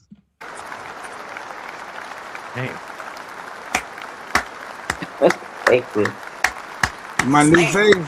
My new favorite. Man. Thank you. You're my new favorite. Thank you. That was amazing. Thank you. I love your cadence. I love your cadence. Thank you. I appreciate y'all. You're a performer. She's good. It's great. I want to talk about some bullshit now because you got me all emotional over here. Anybody that lost a parent or mom, like you just hit gracious. on nerves. I saw Shelly out here hurt. Like you just, that was deep. Thank you. It's so real. I thank y'all for letting me turn my wounds are my wisdom. So thank y'all for letting me share it on here. But I talk bullshit too, But that's the stimulate your mom part. I got people. Yeah. I saw you perform it, and as somebody who's been doing comedy for 30 years. And I heard the reaction in the video. Like I hear the reaction. And as somebody who performs, I know there's certain parts of that piece that you kind of are used to now. Somebody going, damn, yeah. But when you do a piece like that, and you get in the mode, and you have to gather all the energy, the same pain that helped you write it, the same feelings that help you write it. Does it get exhausting when you have to, because you have to relive? Like I did this thing called Relapse Again, which is a one-man show, and it's on YouTube. And I realized if I had to do that, let's just say God said you're going to do that 4 times a week, that could really be exhausting. Like do you revisit that, and are you exhausted when you say stuff, when you share stuff like that? Honestly, as a poet, I've learned not to re-trigger myself. When we write the poem, it's for us first. So my mom has been gone for, it'll be 11 years this year. And no, when losing a parent, you don't get over it. You just learn to cope with it. I couldn't have wrote that piece back then when I was 25 because I was still processing it. But 11 years later, when I'm about to be 36, right, going back home to Detroit, going through pictures and just realizing how fast time flies. I'm like, this is a lesson I need to really get out there. Yeah, I get emotional sometimes, but it's not triggering because I didn't have a good relationship with my mom, as you see in the poem. Right. So now I found a way. How can I honor her through my pen? So in a way, it's like I'm honoring your legacy. I didn't appreciate it when you were here, but I'm gonna let the world know, like, listen, love on people while they're here, even if you don't understand, because there'll be a time where you can't. So I'll never re-trigger myself if I have to. There's a piece that I did before, I can't do it anymore. So it's all about how you feel. And I'm pretty sure you know, as a comedian, because y'all have dark energy sometimes, like not dark jokes. And sometimes like, okay, wait, this hitting a little bit too hard. So you learn what to put in the vault. And I find that interesting. So there's a piece that you used to do that you don't do anymore. Yes. And the reason do you think you went too far? Is it something that you just don't feel the same energy at all? So you won't feel authentic performing it? I just think I'm not there mentally. It's a piece about, it's a piece about SA and like peeling the layers back. But in the piece, like towards the end, it's like, I realized what happened to me happened for me because, you know what I'm saying? God makes no mistakes. But it's just still, it's too emotional to read. It takes a lot out. So I'm like, okay, if you can't get yourself together on stage to do it, it's probably not time for it. Put it in the vault. Facts. And I can relate. I once did a joke about, I'm not gonna say what it was about, but I realized, and they laughed. And I realized I hurt my own feelings. I realized I hurt my own feelings. And I had to just be like, yeah, I can't do that one again because the shit's not funny to me right now. And not saying that you think anything's funny, but yeah, I'm just not ready to actually make that happen. When you say that, that's why I love talking to y'all. When you say God don't make no mistakes, I think everybody, when we say God don't make no mistakes, I think everybody says that. I'm not gonna say everybody. I've said that because I don't want to put a blanket statement. I've said that normally when things turn out well, when after the struggle, things turn out well. And we don't normally say it in the middle when the darkness is upon you and everything is going wrong. When you say God don't make no mistakes, so you've been able to actually look at experiences now and say, nobody wanted that to happen. Yes. Nobody wanted that to happen. That wasn't on my bingo card. But you've been able to work through it where you go like, that had to happen because of this, and this. Yes. And you did that on your own journey with yourself, or were you talking with somebody, or? A little bit of both. I started my healing journey 2019 after a verbal and physical abusive relationship because I had some questions. Like, I don't know if we can cuss on here, but how the hell did I get in this? How the hell did I get in this? And it's like, I wrote a book about it and I started, doing interviews. And what do interviews do? Interviews get you to start asking yourself questions. And it's like, I need to go on a healing journey. And when you look back, I look back at that experience. If I didn't go through that experience, I wouldn't have wrote the book. If I didn't write the book, I wouldn't have did the podcast. I wouldn't have started my Stimulate Your Mind group sessions, right? When you turn your pain into purpose, like I say, God makes no mistakes because everything that's happening to us is happening for us. But sometimes we allow our ego to take it personal, and it's okay because sometimes we get caught in the wave of emotions, right? Feel how you feel, but just don't let it consume you because you realize when you go through a storm, you're not alone. And I've realized as a poet, I'm the voice for the voiceless. You know how many people come up to me like, yo, like your piece really spoke to me tonight. And they don't have the gift to formulate their trauma into a story. But poets, singers, writers, we can be the voice for them as well, but we still write for yourself first. I hope I answered your question. No, you thoroughly answered the question. Yeah. Do you ever when I don't know if you're an overthinker. I'm a super overthinker. I'm an overthinker to the point where that was a lot of my problem with my addiction to alcohol. I needed something to shut these thoughts up, and the alcohol really didn't shut it up. It just made me think other stuff and whatever. So it was crazy. What was the question? Do you ever just write something? And I don't need to call it bullshit because it's not bullshit. Do you ever just write something where you go like, I'm just gonna have fun with this shit, and I just want to go into my deepest ego, and I want to flex on all these bitches like right now, just to get away, because life can't always be the deepest thought.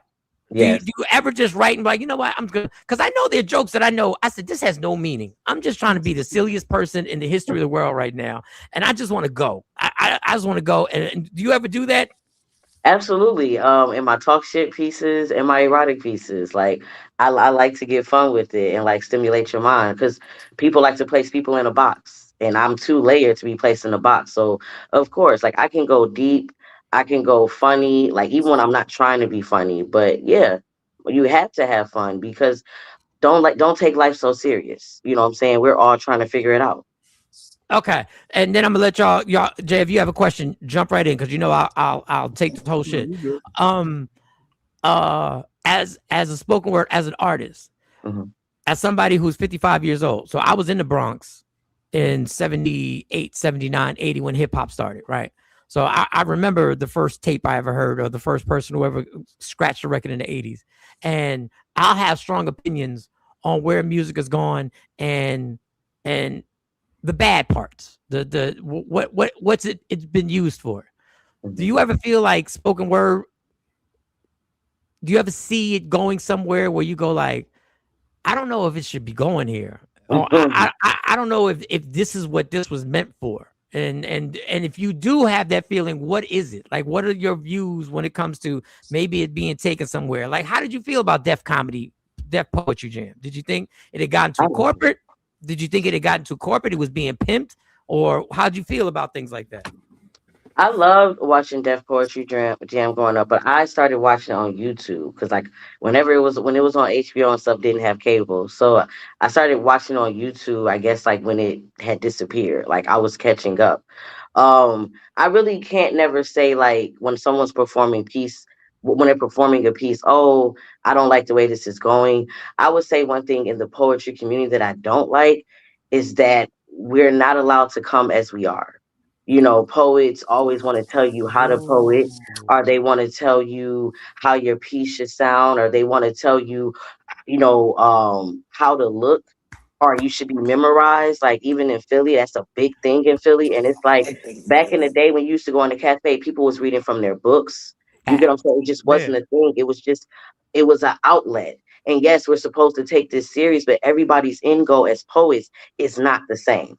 Just like as a comedian, I'm pretty sure, like, listen, the stage you hit, that's not the stage I want to hit. This is my journey. So I would say that telling people how to be, just let them fucking poet. Like, that's what irritates me. Yes. Yeah. Nailed that one. Nailed it.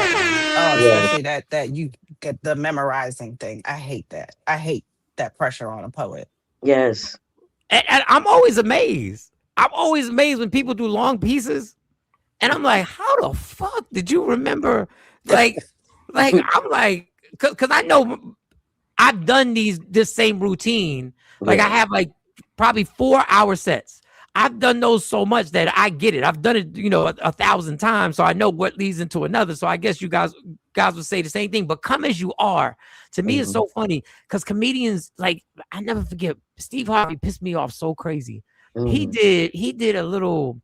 It was New York Comedy Festival, and he got on stage and was basically breaking down everybody that you should have a punchline every 40 seconds should be a punchline. There should be a punchline every 2 minutes. And I'm like, motherfucker, this is art. This is art. This is whatever. When people say, what's your, Mike, give me some advice on being a comedian. Find your voice and then milk it. Yes. Then find every aspect of your voice and just go. And I mean the actual voice and then where you want to go and just go. If you tell a joke that is 6 minutes long and there's only one punchline at the end, listen, homie, I just hope the punchline works because I know what it's like to have 6 minutes of silence and you get to it. But to come as you are, dress the way you want to dress. This whole art thing is about your comfort. And then when you go into an uncomfortable situation, allow yourself to go there the way you want to go. Yes. Like I'm glad you said that. What is the book? You said you wrote a book. What's the book? Because is it still for sale? Can people still get it? Because this is a supportive group of people that you're in front of. Yes. Hold on 1 second. It's on Amazon. I'm about to show you. I should have had it ready. Now pimp this whole thing, girl. KT, put her IG in the chat so I can try to find it too. If you can. We're talking to Complex Angel. We do this on Wednesday. KT actually gets the artist to actually perform for us. KT's actually as a performer as well. Pimp the book. What's the book? So it's No Apologies. Well, wait, hold on. Let me get in the camera all the way. There you go. Complex Angels on Amazon, and it'll link you to the other books. If you guys follow me on IG at complex_angel90, the books are all in my bio on the link tree. It'll take you right there. This is the book that just really, like, I want to say birthed Complex Angel, because Complex Angel was a name. It was a character in a story I used to write back in the day. Never published it, but she was a poet, and I said I like that name. I want to make that my author name. It's crazy how I was manifesting my life. Facts.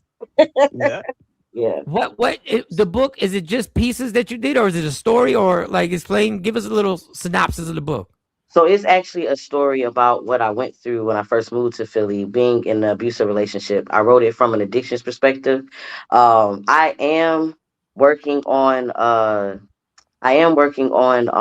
my first poetry book, because a lot of poets, when they buy the book, they be like, oh, this is a story. So for those who are still avid readers, it's a book just basically like telling about like how addiction can be more than just a substance. Like everybody's addicted to something, but I was like, nobody ever really explained to me that abuse is a mental addiction. It's not that you want to be treated like that, but when someone has control over your mind, you can be addicted to a person. They know how to bring you to your highs. They know how to bring you to your lows, where you're going through the withdrawals to get them to want you back. That dopamine is a thing. So that's why I was like, let me write this from that, because nobody taught me that. Like, people tell their stories and I can't tell them how to tell it. But I'm like, yo, we got to really get to the bottom of why this happens. And it's still like, I got like 35 out of 5 stars. That shocked me. I was just really just trying to release, because I didn't want to suppress it no more. So dig into that. What do you mean of the addiction, being unfortunately in an abusive relationship? What do you mean? Like, what is it? You become addicted to a person? Like, explain that. So I'm not going to say a blanket statement, but I would say majority of people that I've talked to, and even myself, people who get into an abusive relationship come from dysfunctional backgrounds, right? Where they had emotionally unavailable parents, or they were only seen and not heard. So you come across a person, I'm not going to say just women, because men get abused too, who's giving you stuff that you've never had before, whether they're lavishing you with gifts, whether they're giving your voice a chance to speak. You know what I'm saying? Like, they're showing you this nice side of them to, get you to start letting your guard down. And once you start letting your guard down, they're throwing out little things here and there, but you can't see it because you're just so focused on the good parts. So they might tell you how to dress. You know what I'm saying? Try like, like start critiquing you in the beginning, but you don't Take that realize scarf it off. Take that scarf off. until it blow in your face. No, I'm not. Oh, so basically like that. So it's like as soon as they start to really peel back the mask and show you them, you're still so folks, so fixated and high off of the love that they gave, you know what I'm saying? And it can come in like intense ways where y'all talking on the phone for like 4 hours at a time, or they're taking you on dates all the time, giving you gifts, and then it's like they slowly start taking it away and critiquing you to now you're thinking, okay, this is my fault. What can I do to get back on their good side? And then you find yourself in this back and forth, high and low addiction of a person. This pull and tug. So yeah.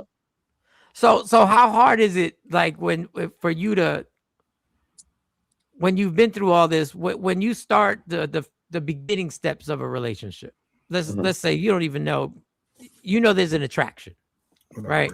And you start the conversations and you start the phone calls. Are there red flags that you look for immediately, or is it just, are you looking for them, or are they innately, is there a radar that is already there, like you? I think after being in that, I kind of like subconsciously look for it now. I pay attention to how my nervous system feels around a person. If I feel on edge with you and I'm not safe, that's a reason. Like we definitely we ignore energy so much. Like if you're irritated by a person, we're just like radio stations. You ever been driving and you get to another state and you gotta kind of turn it because like now it's starting to get static. That's the same as frequency. If somebody irritating you, it don't mean that they a bad person. It don't mean that you mean. It just y'all not meshing. So I pay attention to if I feel like you know what I'm saying? Like I'm walking on eggshells with you, but I'm still an understanding person. So it still takes me a little bit of time to still walk away, but I'm walking away quicker than before. You know what I'm saying? Because we want to see the good. I'm sorry. No. You keep going. You keep going. We want to see the good in people, but at the same time, like one thing I'm learning, emotional abuse is a real thing too, and we got to stop downplaying that. So like I've been told before, it's a silent killer that you got to look for before it blow up in your face. So if a person is critiquing you and you feel like you got to prove yourself to somebody, go where you are loved, not tolerated. Go where you are celebrated. Are you in therapy? You go to therapy? I was in therapy before, but I'm a stimulate your mind awareness coach as well. That's my shirt. Is it too complex for you? Yep. Yeah. And she ain't say she was a doctor. See that? She ain't say she was a doctor. She said she was a coach. She said she was a coach. But that energy shit is so real. And I've gotten finally I got to the point where like you said, if I feel something, it's not that you're a bad person. It has nothing. It just means that this energy that I'm feeling, because I absorb people's energy thoroughly. I hate it, dog. It's like a movie. Like people's energies jump into me while I'm with them. Like and I can feel it. So when I get it now, people like, I can't believe you ghost people. I don't explain why I'm not around you no more. I'm not gonna give you an explanation because the explanation. I'm a Pisces. Okay. Yeah, I'm a Pisces.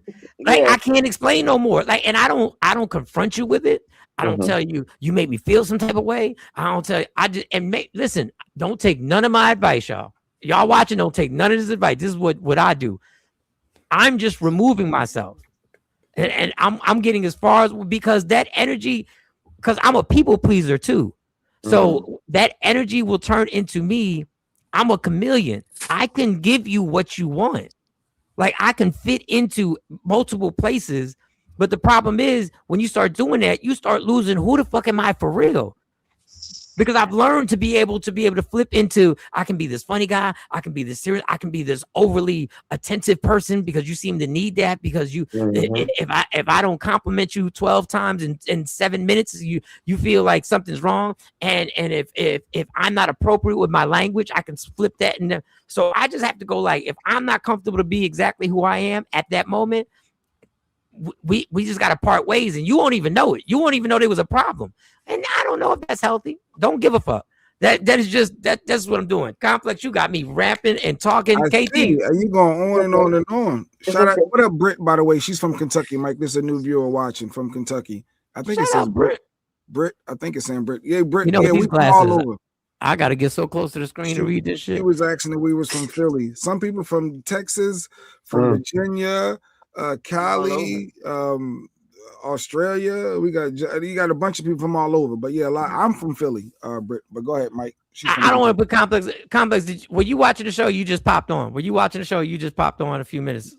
What you mean? I do got to clock in to work at like 9 o'clock. So yeah. Were you watching earlier? Were you watching earlier?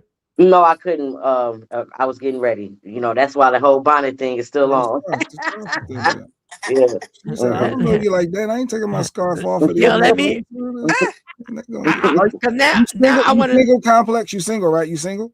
I am single. Yes. Okay. All right. Did somebody ask that already? Nah, I was just wondering. And people be wondering because she's been through a lot. So to date her is like. I could tell she's been through a lot. She shared a lot in this little bit of time, but you got good energy. You got good energy. I do. Actually, she's my favorite one now, KT. My favorite. I had the other guy, the one that was talking about food at the end. He was my favorite, but now her poem. He talking about Elijah Complex. Oh, I like Elijah. Yeah, Elijah and his cheesesteak. Yeah, he was my favorite, but now it's you, Complex. You do. Go ahead, Mike. Go ahead. Shut up. No, because I wanted to show her this video of the daughter and the father and see what and see her opinion on it. All right. So this father and daughter are getting some backlash, a lot. Okay. Because the daughter was showing him. How would you show her this? She just already shared some personal deep stuff. Because this is why I'm asking, because this would be somebody who would be able to tell you, in her opinion, what's appropriate and not appropriate. Okay. Yeah. How the fuck you gonna scrutinize me? You told her to take her scarf off. What are you talking about? It's a beautiful scarf. Play the clip. So they're getting backlash on the affection that the daughter showed the father. Okay. And I'm gonna play the video and then I want to get your opinion on it. And here it is. And it'll come up in 1 second. And I'll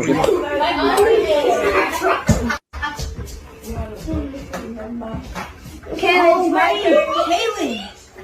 what time is it? I'm gonna bring it back from the beginning. Hold on.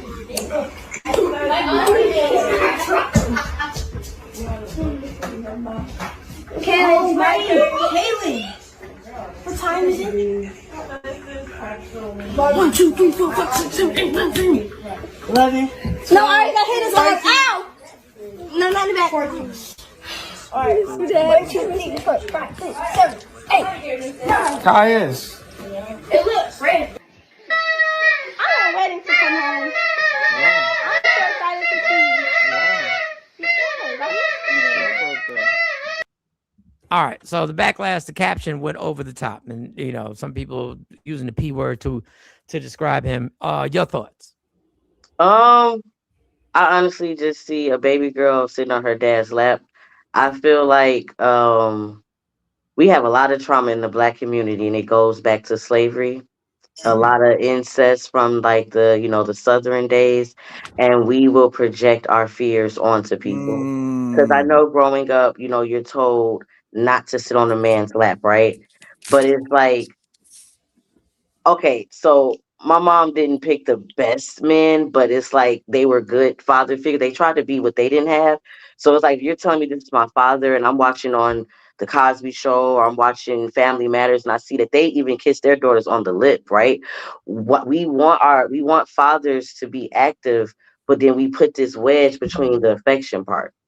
I looked at it like, you know what I'm saying? Like, how a mom, you still my baby. I don't care how old you're getting, you're still my little daughter. He didn't do anything wrong. She was sitting on his lap, showing him how much he loved her. They act like he was motorboating her or something, or touching her in an inappropriate way. It's like men are not allowed to show affection without it being seen as pedophilia. And that's why it's so easy for them to walk out. Because it's like, damn if they do, damn if they don't. Wow. Because when I saw it again, I was really like, I don't see why people would take it there. But thank you. I'm glad. I'm glad. Like a different perspective. I'm glad. Complex Angel. The book is available Don't be on projecting your Amazon. energy onto me. Don't be doing that. Listen, How do you flip like that? Hey, That's now not- give your daughter a hug, Jay Give Black. your daughter a hug now, Jay. Go hug your daughters, Jay Black. hey yo. Let's go support Complex Angel. That's her IG page right there. Complex_Angel 90. What the 90 represent? What that mean? That's my birth year. I'll be 36 this year. Okay. That's a good age. Ooh, 36 is a good age. Don't do that, y'all. No, that's a good age, girl. I'm It is. 55. We are That's all a good. around That's the a, same age, right? no, I'm No. 55, girl. I know I look like it. That's what I'm Y'all saying. Jay's actually 75 years old. Jay's Black actually don't crack because honestly, I when was you like, say they you're ain't tell you I 55 was the auntie. Skittles ain't tell you we was the aunties. Yeah, I'm older than y'all. no, but seriously, y'all still look like y'all in y'all early 40s. Like I thought we was around the same age. Black don't God crack. bless your soul. Yeah, that's why I still be trying to holler at these 36-year-old hoes. That's why I be trying to get at them.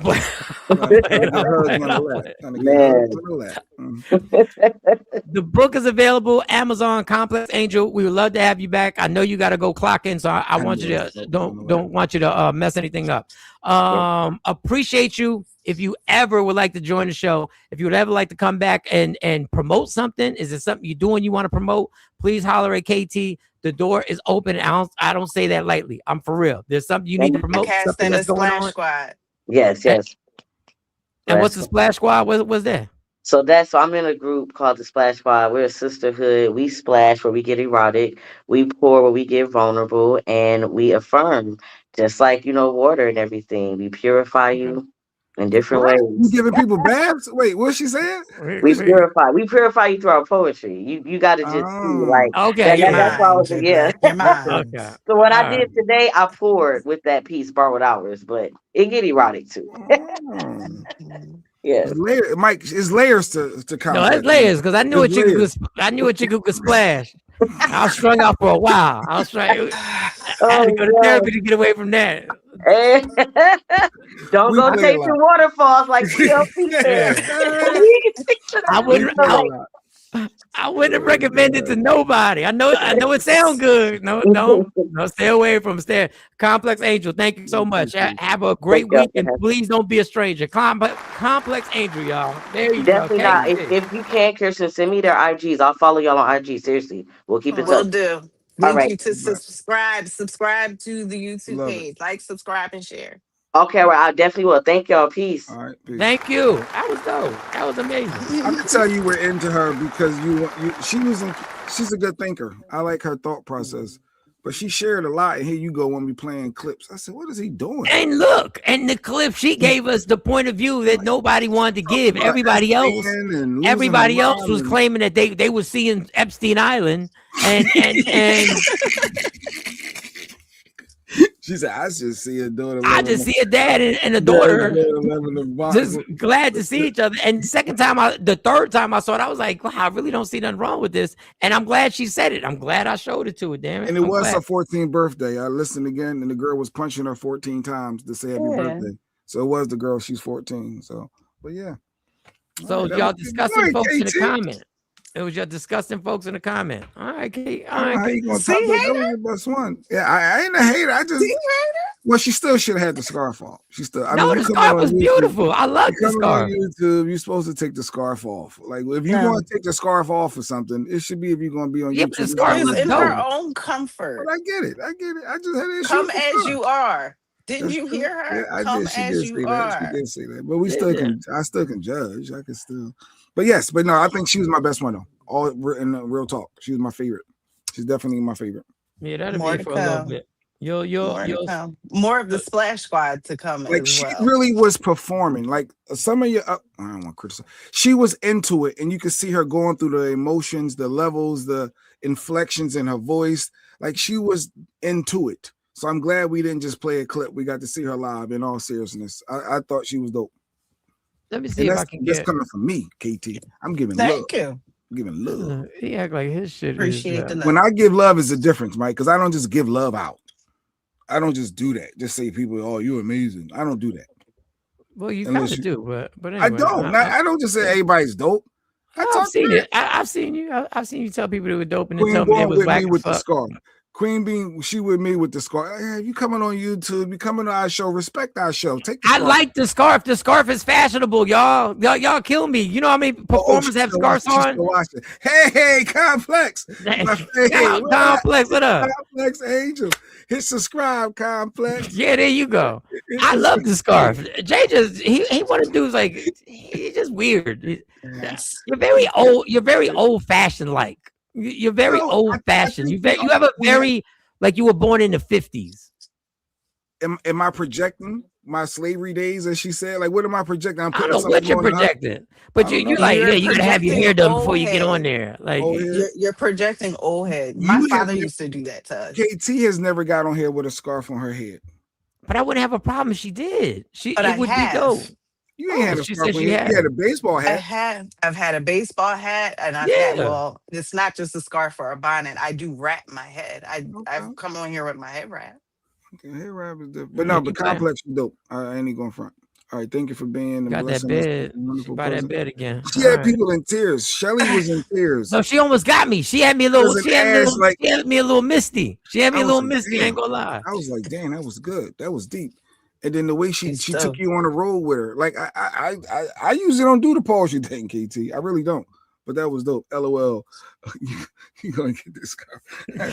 My bad, Complex. The Complex. It's all good. It's all good. I don't want no smoke. I don't want no smoke. All right. So before I let KT go, I have one more relationship. And shout to Ash. She gave us the title "Love in the Trenches." Okay. So this woman is talking to she calls in. And I don't know, I guess it's a podcast that has the capability to do the call-ins or whatever like that. And she's engaged, but no, she's not engaged. But the gentleman that's with her has a thing where he won't propose unless this happens. So he has a stipulation. So I want y'all to hear the stipulation, and we needed some ovaries, KT. So I'm sorry. I know you got things, but we needed ovaries because Mo had things to do today. Oh, you know what? I didn't even mark that down. Oh, Shelly. Yeah, give me my point. You always don't give me my credit. My point. 14-11. Jay's up. 14-11. All right, Jay's up. So this is the situation. The woman calls up and says he won't propose unless this takes place. Oh, so that's cousin Ash, dude. $250,000 a year, but he does not want to propose until I'm completely debt free. Oh, you're not gonna like me. What up, real spin?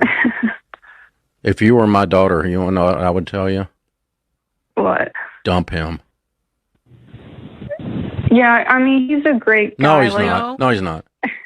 No, he's not. He's making you prove your worth based on money. Yeah. To him. You're having to buy your way into this relationship. Nope. You're a princess and you deserve more than this. The reason I've been able to put majority of my paycheck towards my loans is because he does pay for all our rent. Oh, so you live together? Yeah, we live together. Oh, so you're already married, but you just didn't admit it. Yeah, it does feel like we're married. Well, gosh. Yeah. So what's his incentive to get married? None. The number one cause of divorce in North America today is money fights and money problems. And guess what this is? This is a money fight. Yeah. You're just not having it out loud. You're having it in your head. So if you didn't get the whole thing, it's not just debt. It was specifically until she gets out of debt with the student loan. So he will not propose to her. Now, she's making the payments. And she says she's making the payments. The reason why she's able to put so much of a paycheck towards the debt is because he's paying all the bills. They live together. Now, KT, just hypothetically speaking, I'm an egomaniac. So I like to put myself in the process. Let's just say you were totally into me. And, and I was like, yeah, I think we should spend the rest of our lives together. But I propose to you once you get out of debt. We would be ending our relationship right there. Wow. we would be ending our relationship. Because there's no we would end our relationship. He says specifically student debt. Mm-hmm. Which you can't ignore that. Student debt takes most people forever, if ever, to get out of. So basically what he's saying to you is I don't really want to marry your ass. I'm gonna keep you around, but I'm gonna put this stipulation on it. But this stipulation, I know you could never achieve. I know you're not gonna hit. So no, that's a stall. He's just stalling. Could it be He don't want to financially get married. protecting himself? Could it be him financially protecting himself? No, it sounds like bullshit to me. No, it sounds like bullshit to me. Okay. All right. K-Day says, I'm kind of now. This is the first time I think K-Day has made this statement that she's on the fence or anything. She's normally very clear on what side she takes. I'm kind of on the fence. If he pays all the bills, why can't she cover her student loan debt? Well, I think he wants her out the debt, which I think is kind of ridiculous to try and get out a student loan debt, which is like that could take people 20, like you said, sometimes people just It stay could take in a it. long time. It could take a long time. But why should I end up paying for your student loan debt? By marrying you now, we're tied into that. Y'all do realize that, right? Like that debt becomes Yes. yours if something And she could still pay it on her own while they're married. But say if she decide not to, now I'm on the hook for it. What if Now he it's part decides of our not to pay the divorce. rent? She's on the hook for that too. No, that ain't the same. You know, damn well find a place to live ain't the same as having your $100,000 student loan debt. Well, if y'all both signed for a house or an apartment or a condo, a townhouse or condo, if y'all both signed for it, it's going to be a few $100,000. No, but you can pay your own mortgage and work that out, get another roommate. Like there's ways of stick to the roommate. You can a family member come live with you to help cover costs, or a sister, a sibling, whatever. But what I'm saying is financially it makes sense because once you marry KT, now that debt becomes yours. And should you be on the hook for that, God forbid any other reason, that ain't your degree. So why do you marry? So what you're saying is that you want to marry people and you want everything about them. You want to be a part of everything about them except. No, from the time we married moving forward. Yeah. So it's called marital income, marital debt. Like since we've been together, what you did prior to me ain't got nothing to do with me. Yeah, but you want all of them in your life. You want to share a life together, but you want to now say, all of it. Well, what do you want? You want a woman to be your wife. Debt. I don't want your debt. Well, that's what I'm saying. So you want to be particular. Down to 90. Wait, Ayana's comment. I saw more of the video. Her debt was higher, but she paid it down to $90,000. He knows she ain't paying off that debt no damn time soon. He doesn't want to marry her. He doesn't want to marry her. So Lady Q should have basically just said, and I hate to use this against you, Lady Q should have said, when you get a job, then we can get together. I mean, that would have been her prerogative and her right. Some people say I don't date people with kids. Everyone has their own cutoffs. Okay, but nobody's saying he's wrong. And with for my, that. Okay, that's his took me to file prerogative and marriage. his right. But at the end of the day, he don't want to marry her. We've been married for 12 years. I swear the first 10 of them years we filed separately, singled, because I said I'm not getting caught up in her student loan debt. But it didn't stop you from marrying her. Because I made sure that when I filed taxes, it didn't include me or incriminate me. Can he do the same thing? Okay, so this brother can do the same thing. But he had to look into it. I had my tax guy look into it. Okay, well then he needs to look into it before putting and I even said rules and regulations on whether they get married or not. That right there to me would be a red flag. That would be a red flag. If it changed and I got caught up, I'm getting a divorce. We can still be together, but I'm not being held liable on paperwork. No, absolutely not. Let me tell you, the ridiculousness of what you just said is that if you're going down regardless, because if she goes down right now, you're not leaving her. Yeah, so I'm gonna help her, but I don't want that on my credit report. I don't want that stinging me. I don't want all of that mess in my debt to ratio. You're going to have to use your credit regardless to get y'all out of it. This is my thing. Temple University. It won't say nothing about Temple University for Jay Black.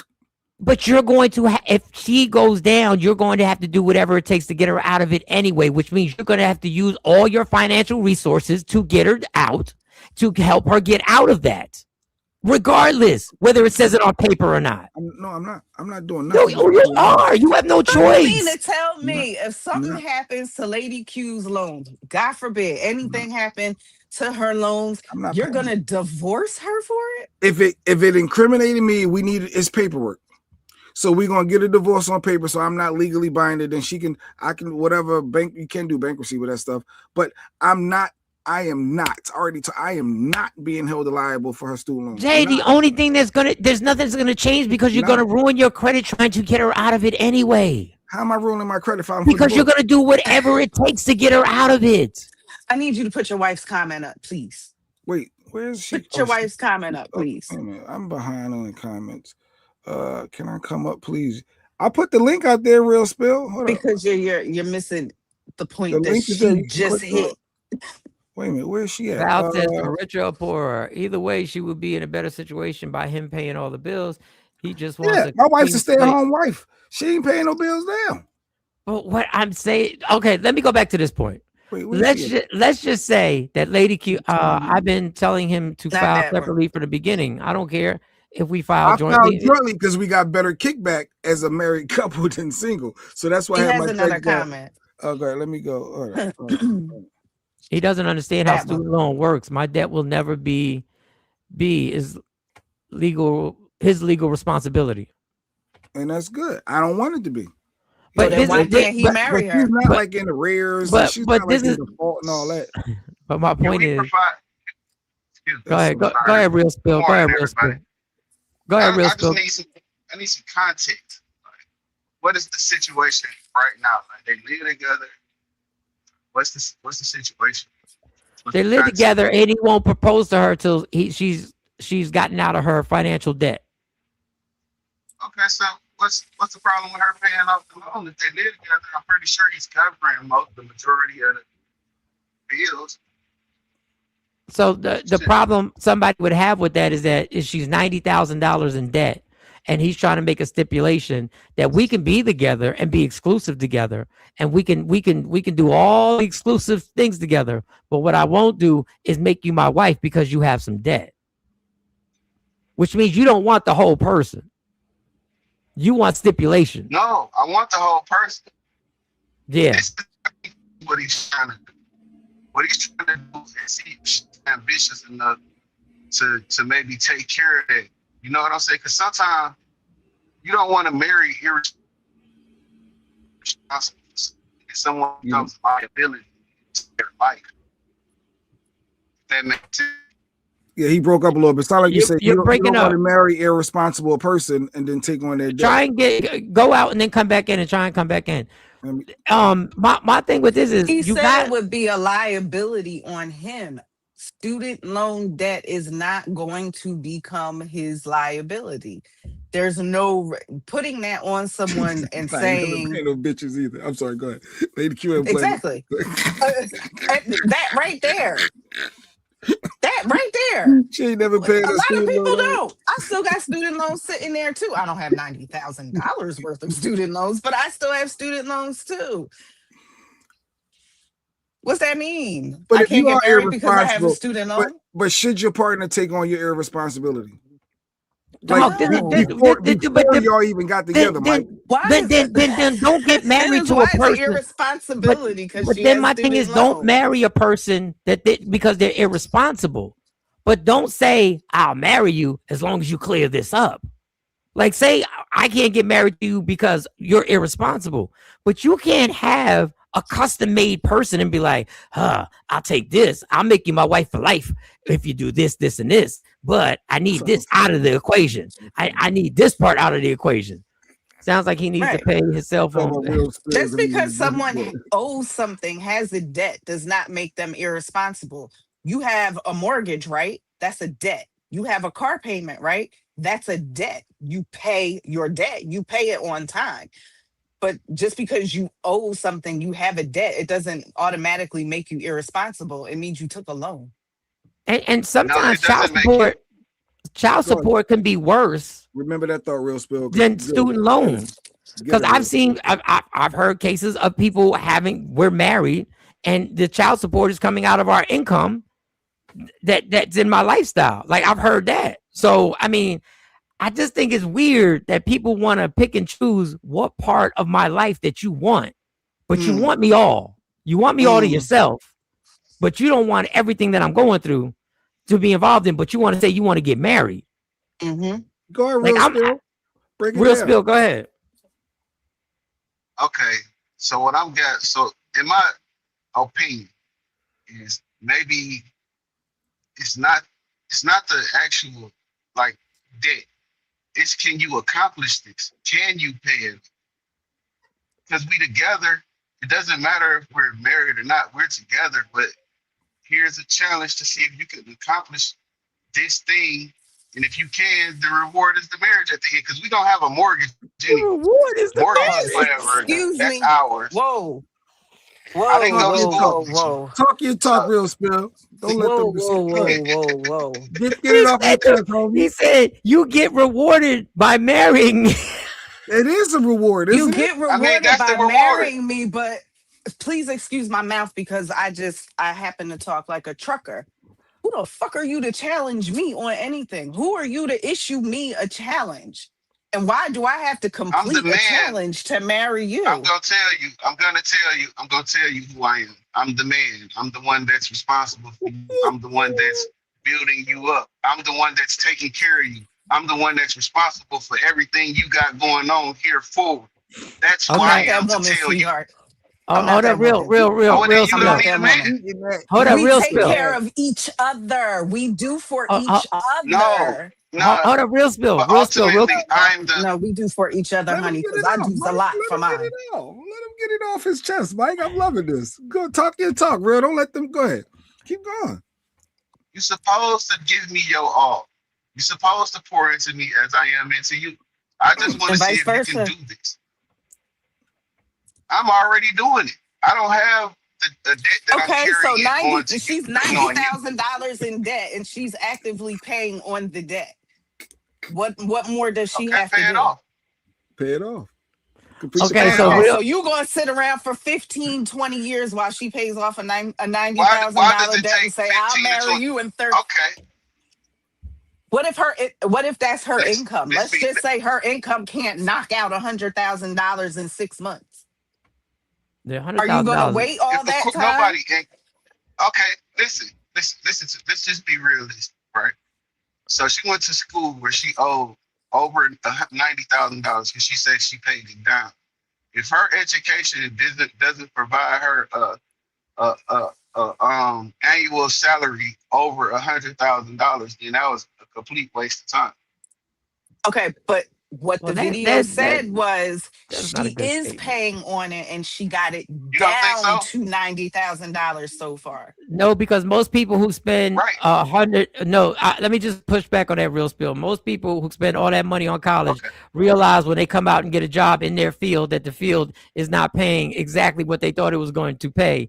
And if you're going to pay that student loan back, you're also paying a car note and car insurance. So it's kind of weird to say just because you got a certain degree that if she had a degree to become a teacher, do you think that job is going to pay her enough to knock out $100,000 loan in 5 years?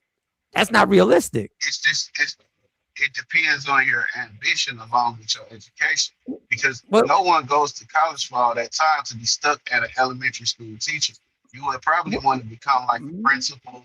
You would probably want to become like a college dean or something like that. No, you might want to work with kids. She might want to work with kids. Okay, cool. You can work with kids, but at the same time, let's open up a daycare since you love kids so much. But what if she don't want to open up a daycare? What if she just wants to be the teacher? You just want to rebuttal everything he's saying. No. Now let's go to daycare. So let's go to daycare. Let's go to daycare, real spill. Let's go to opening a daycare. So in order to open a daycare, what she have to do? She has to take another loan out. She has to take a loan to actually buy the building. Then she has to get the loan to actually get all the certifications and everything like that. So now she's got another loan. So now what are you gonna tell her? Because y'all both. Are you going to customize it? Well, I can't get married to you because you pay off another loan. My point in this is that you can't say you want to be married and take on everything. Let me go back to your man comment. I'm the man. You said I'm the man, so I'm the prize. So if you want to be the man, I'm not saying a prize or not prize. I'm just saying as the structural order of humanity is God, Jesus, man. You are the leader. So if you are the leader, then son, you got to take on all the responsibilities of being the leader. You can't say I can take on this responsibility, but not that responsibility. Okay, check it. This the thing. I'm an ambitious person.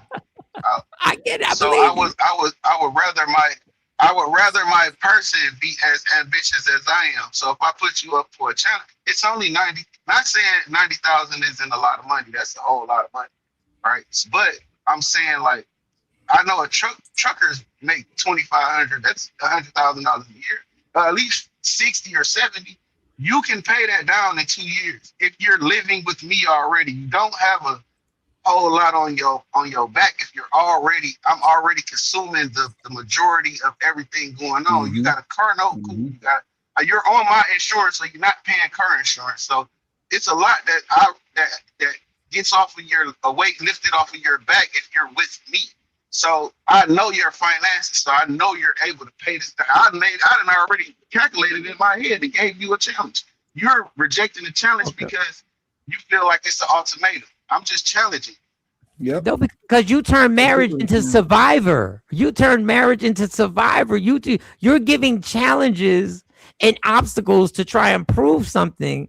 And it all has to do with finances. It has nothing to do with the love she has for you, the loyalty she has for you, the potential mother she might be. You're giving her a financial exercise in order for you to actually accept her and be like, now I'll make you my wife. That's just now. Once again, I appreciate your opinion and I appreciate the fact that you're opening up to come. But that's just not what I was looking for. And listen, both my marriages failed. So you can checkmate me on that. But that's just not how I think. I'm looking for somebody for me to decide I'm going to spend the rest of my life with. Real. It's been real. We got to wrap up. Real. Thank you. All right, y'all. Don't be shy. Don't be shy. Don't be shy, Real. Don't be shy. I love it. Hit subscribe too. I love his perspective. Hit subscribe, Real. She should start a family daycare, stack her money, then branch out.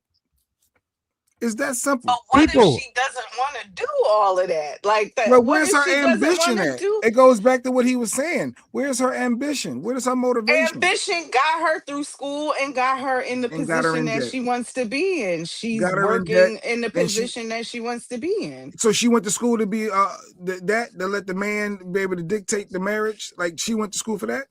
She went to school to own her own. But she should not be. She shouldn't marry the dude. Anybody who makes you do that, you shouldn't marry. And the dude said, the educator, whoever, the one to be Dr. Cheyenne said, most marriages end because of the money problems, right? Oh, we're going to go to Cheyenne now? That bitch? No. We're going to quote Cheyenne now? That's what we're going to do? You going to listen to that Cheyenne? Nah. No, but if you want to bring that point up, that most marriages, obviously, and it's real on a lot of marriages, and because of financial strife, if somebody's putting this type of stipulation on your marriage, I wouldn't marry them. Because at this point, you already know if financials go wrong, that this person will jump off that ship fast as fuck. Like this person ain't gonna be there for you through thick and thin financially. And let me tell you, if you're not willing to ride with somebody through financial difficulties, just don't get married and do it yourself. Because there is no such thing as a marriage that ain't gonna go through financial difficulties. But you're not saying. And let me tell you, don't marry me because I burned down. I burnt a whole lot of money down. So if you're not willing to ride out with me, you're not willing. And I get it.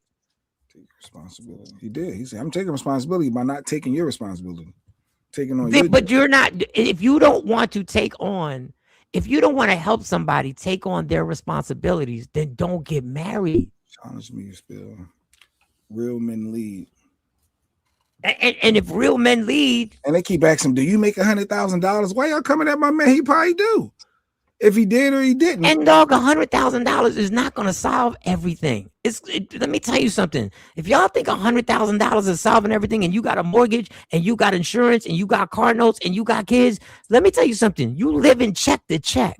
Hater. Next caller. Hater. Let that man speak. You can have all the ambition in the world. Most teachers only make around $55,000 a year. Come on. Listen. But I real Spill, if you're still watching, I appreciate you, and I appreciate the fact that you said what you said. Because this is what we want people to do. We want people to get on here and say exactly what they said, exactly what they mean. So I appreciate you, Real Spin. You are a friend to this room over here, Real Spin. Anytime I see you, I'm making sure your comments go up. Look at that. The fix is in already. KT, thank you.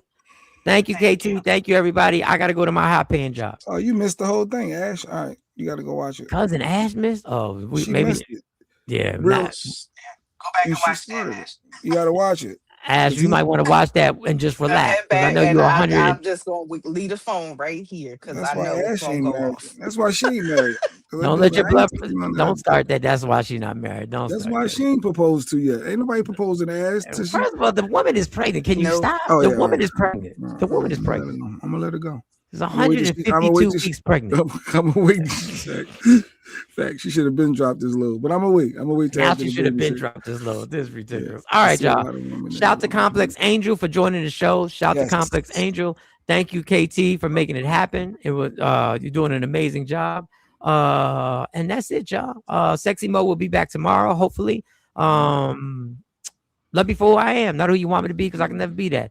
Understand there's only one thing in life that's guaranteed. It will end. So enjoy every minute, every second. You fight for everything in your life. Fight for your happiness. Never let anything or any circumstance take it from you. God got me. God got you. God got us. From Michael Sean, Jay Black, KT, Sexy Mo, Dr. Aaron Smith, Amani, Kamari, Lady Q, Woke Up Inspired. If you have a vision and you want to put it on a shirt, this ain't a Woke Up Inspired shirt, my bad. If you want to put it on a coffee mug, you want to put it on a horseshoe, you want to put it on a book bag, she can make it happen. Go to wokeupinspired.com. While you're there, check out all the merch that is already there, ready for you to purchase, and it will be shipped out. And make it happen. We gone, y'all. Gone. Michael Sean and the Takeover Legends, where the truth hurts.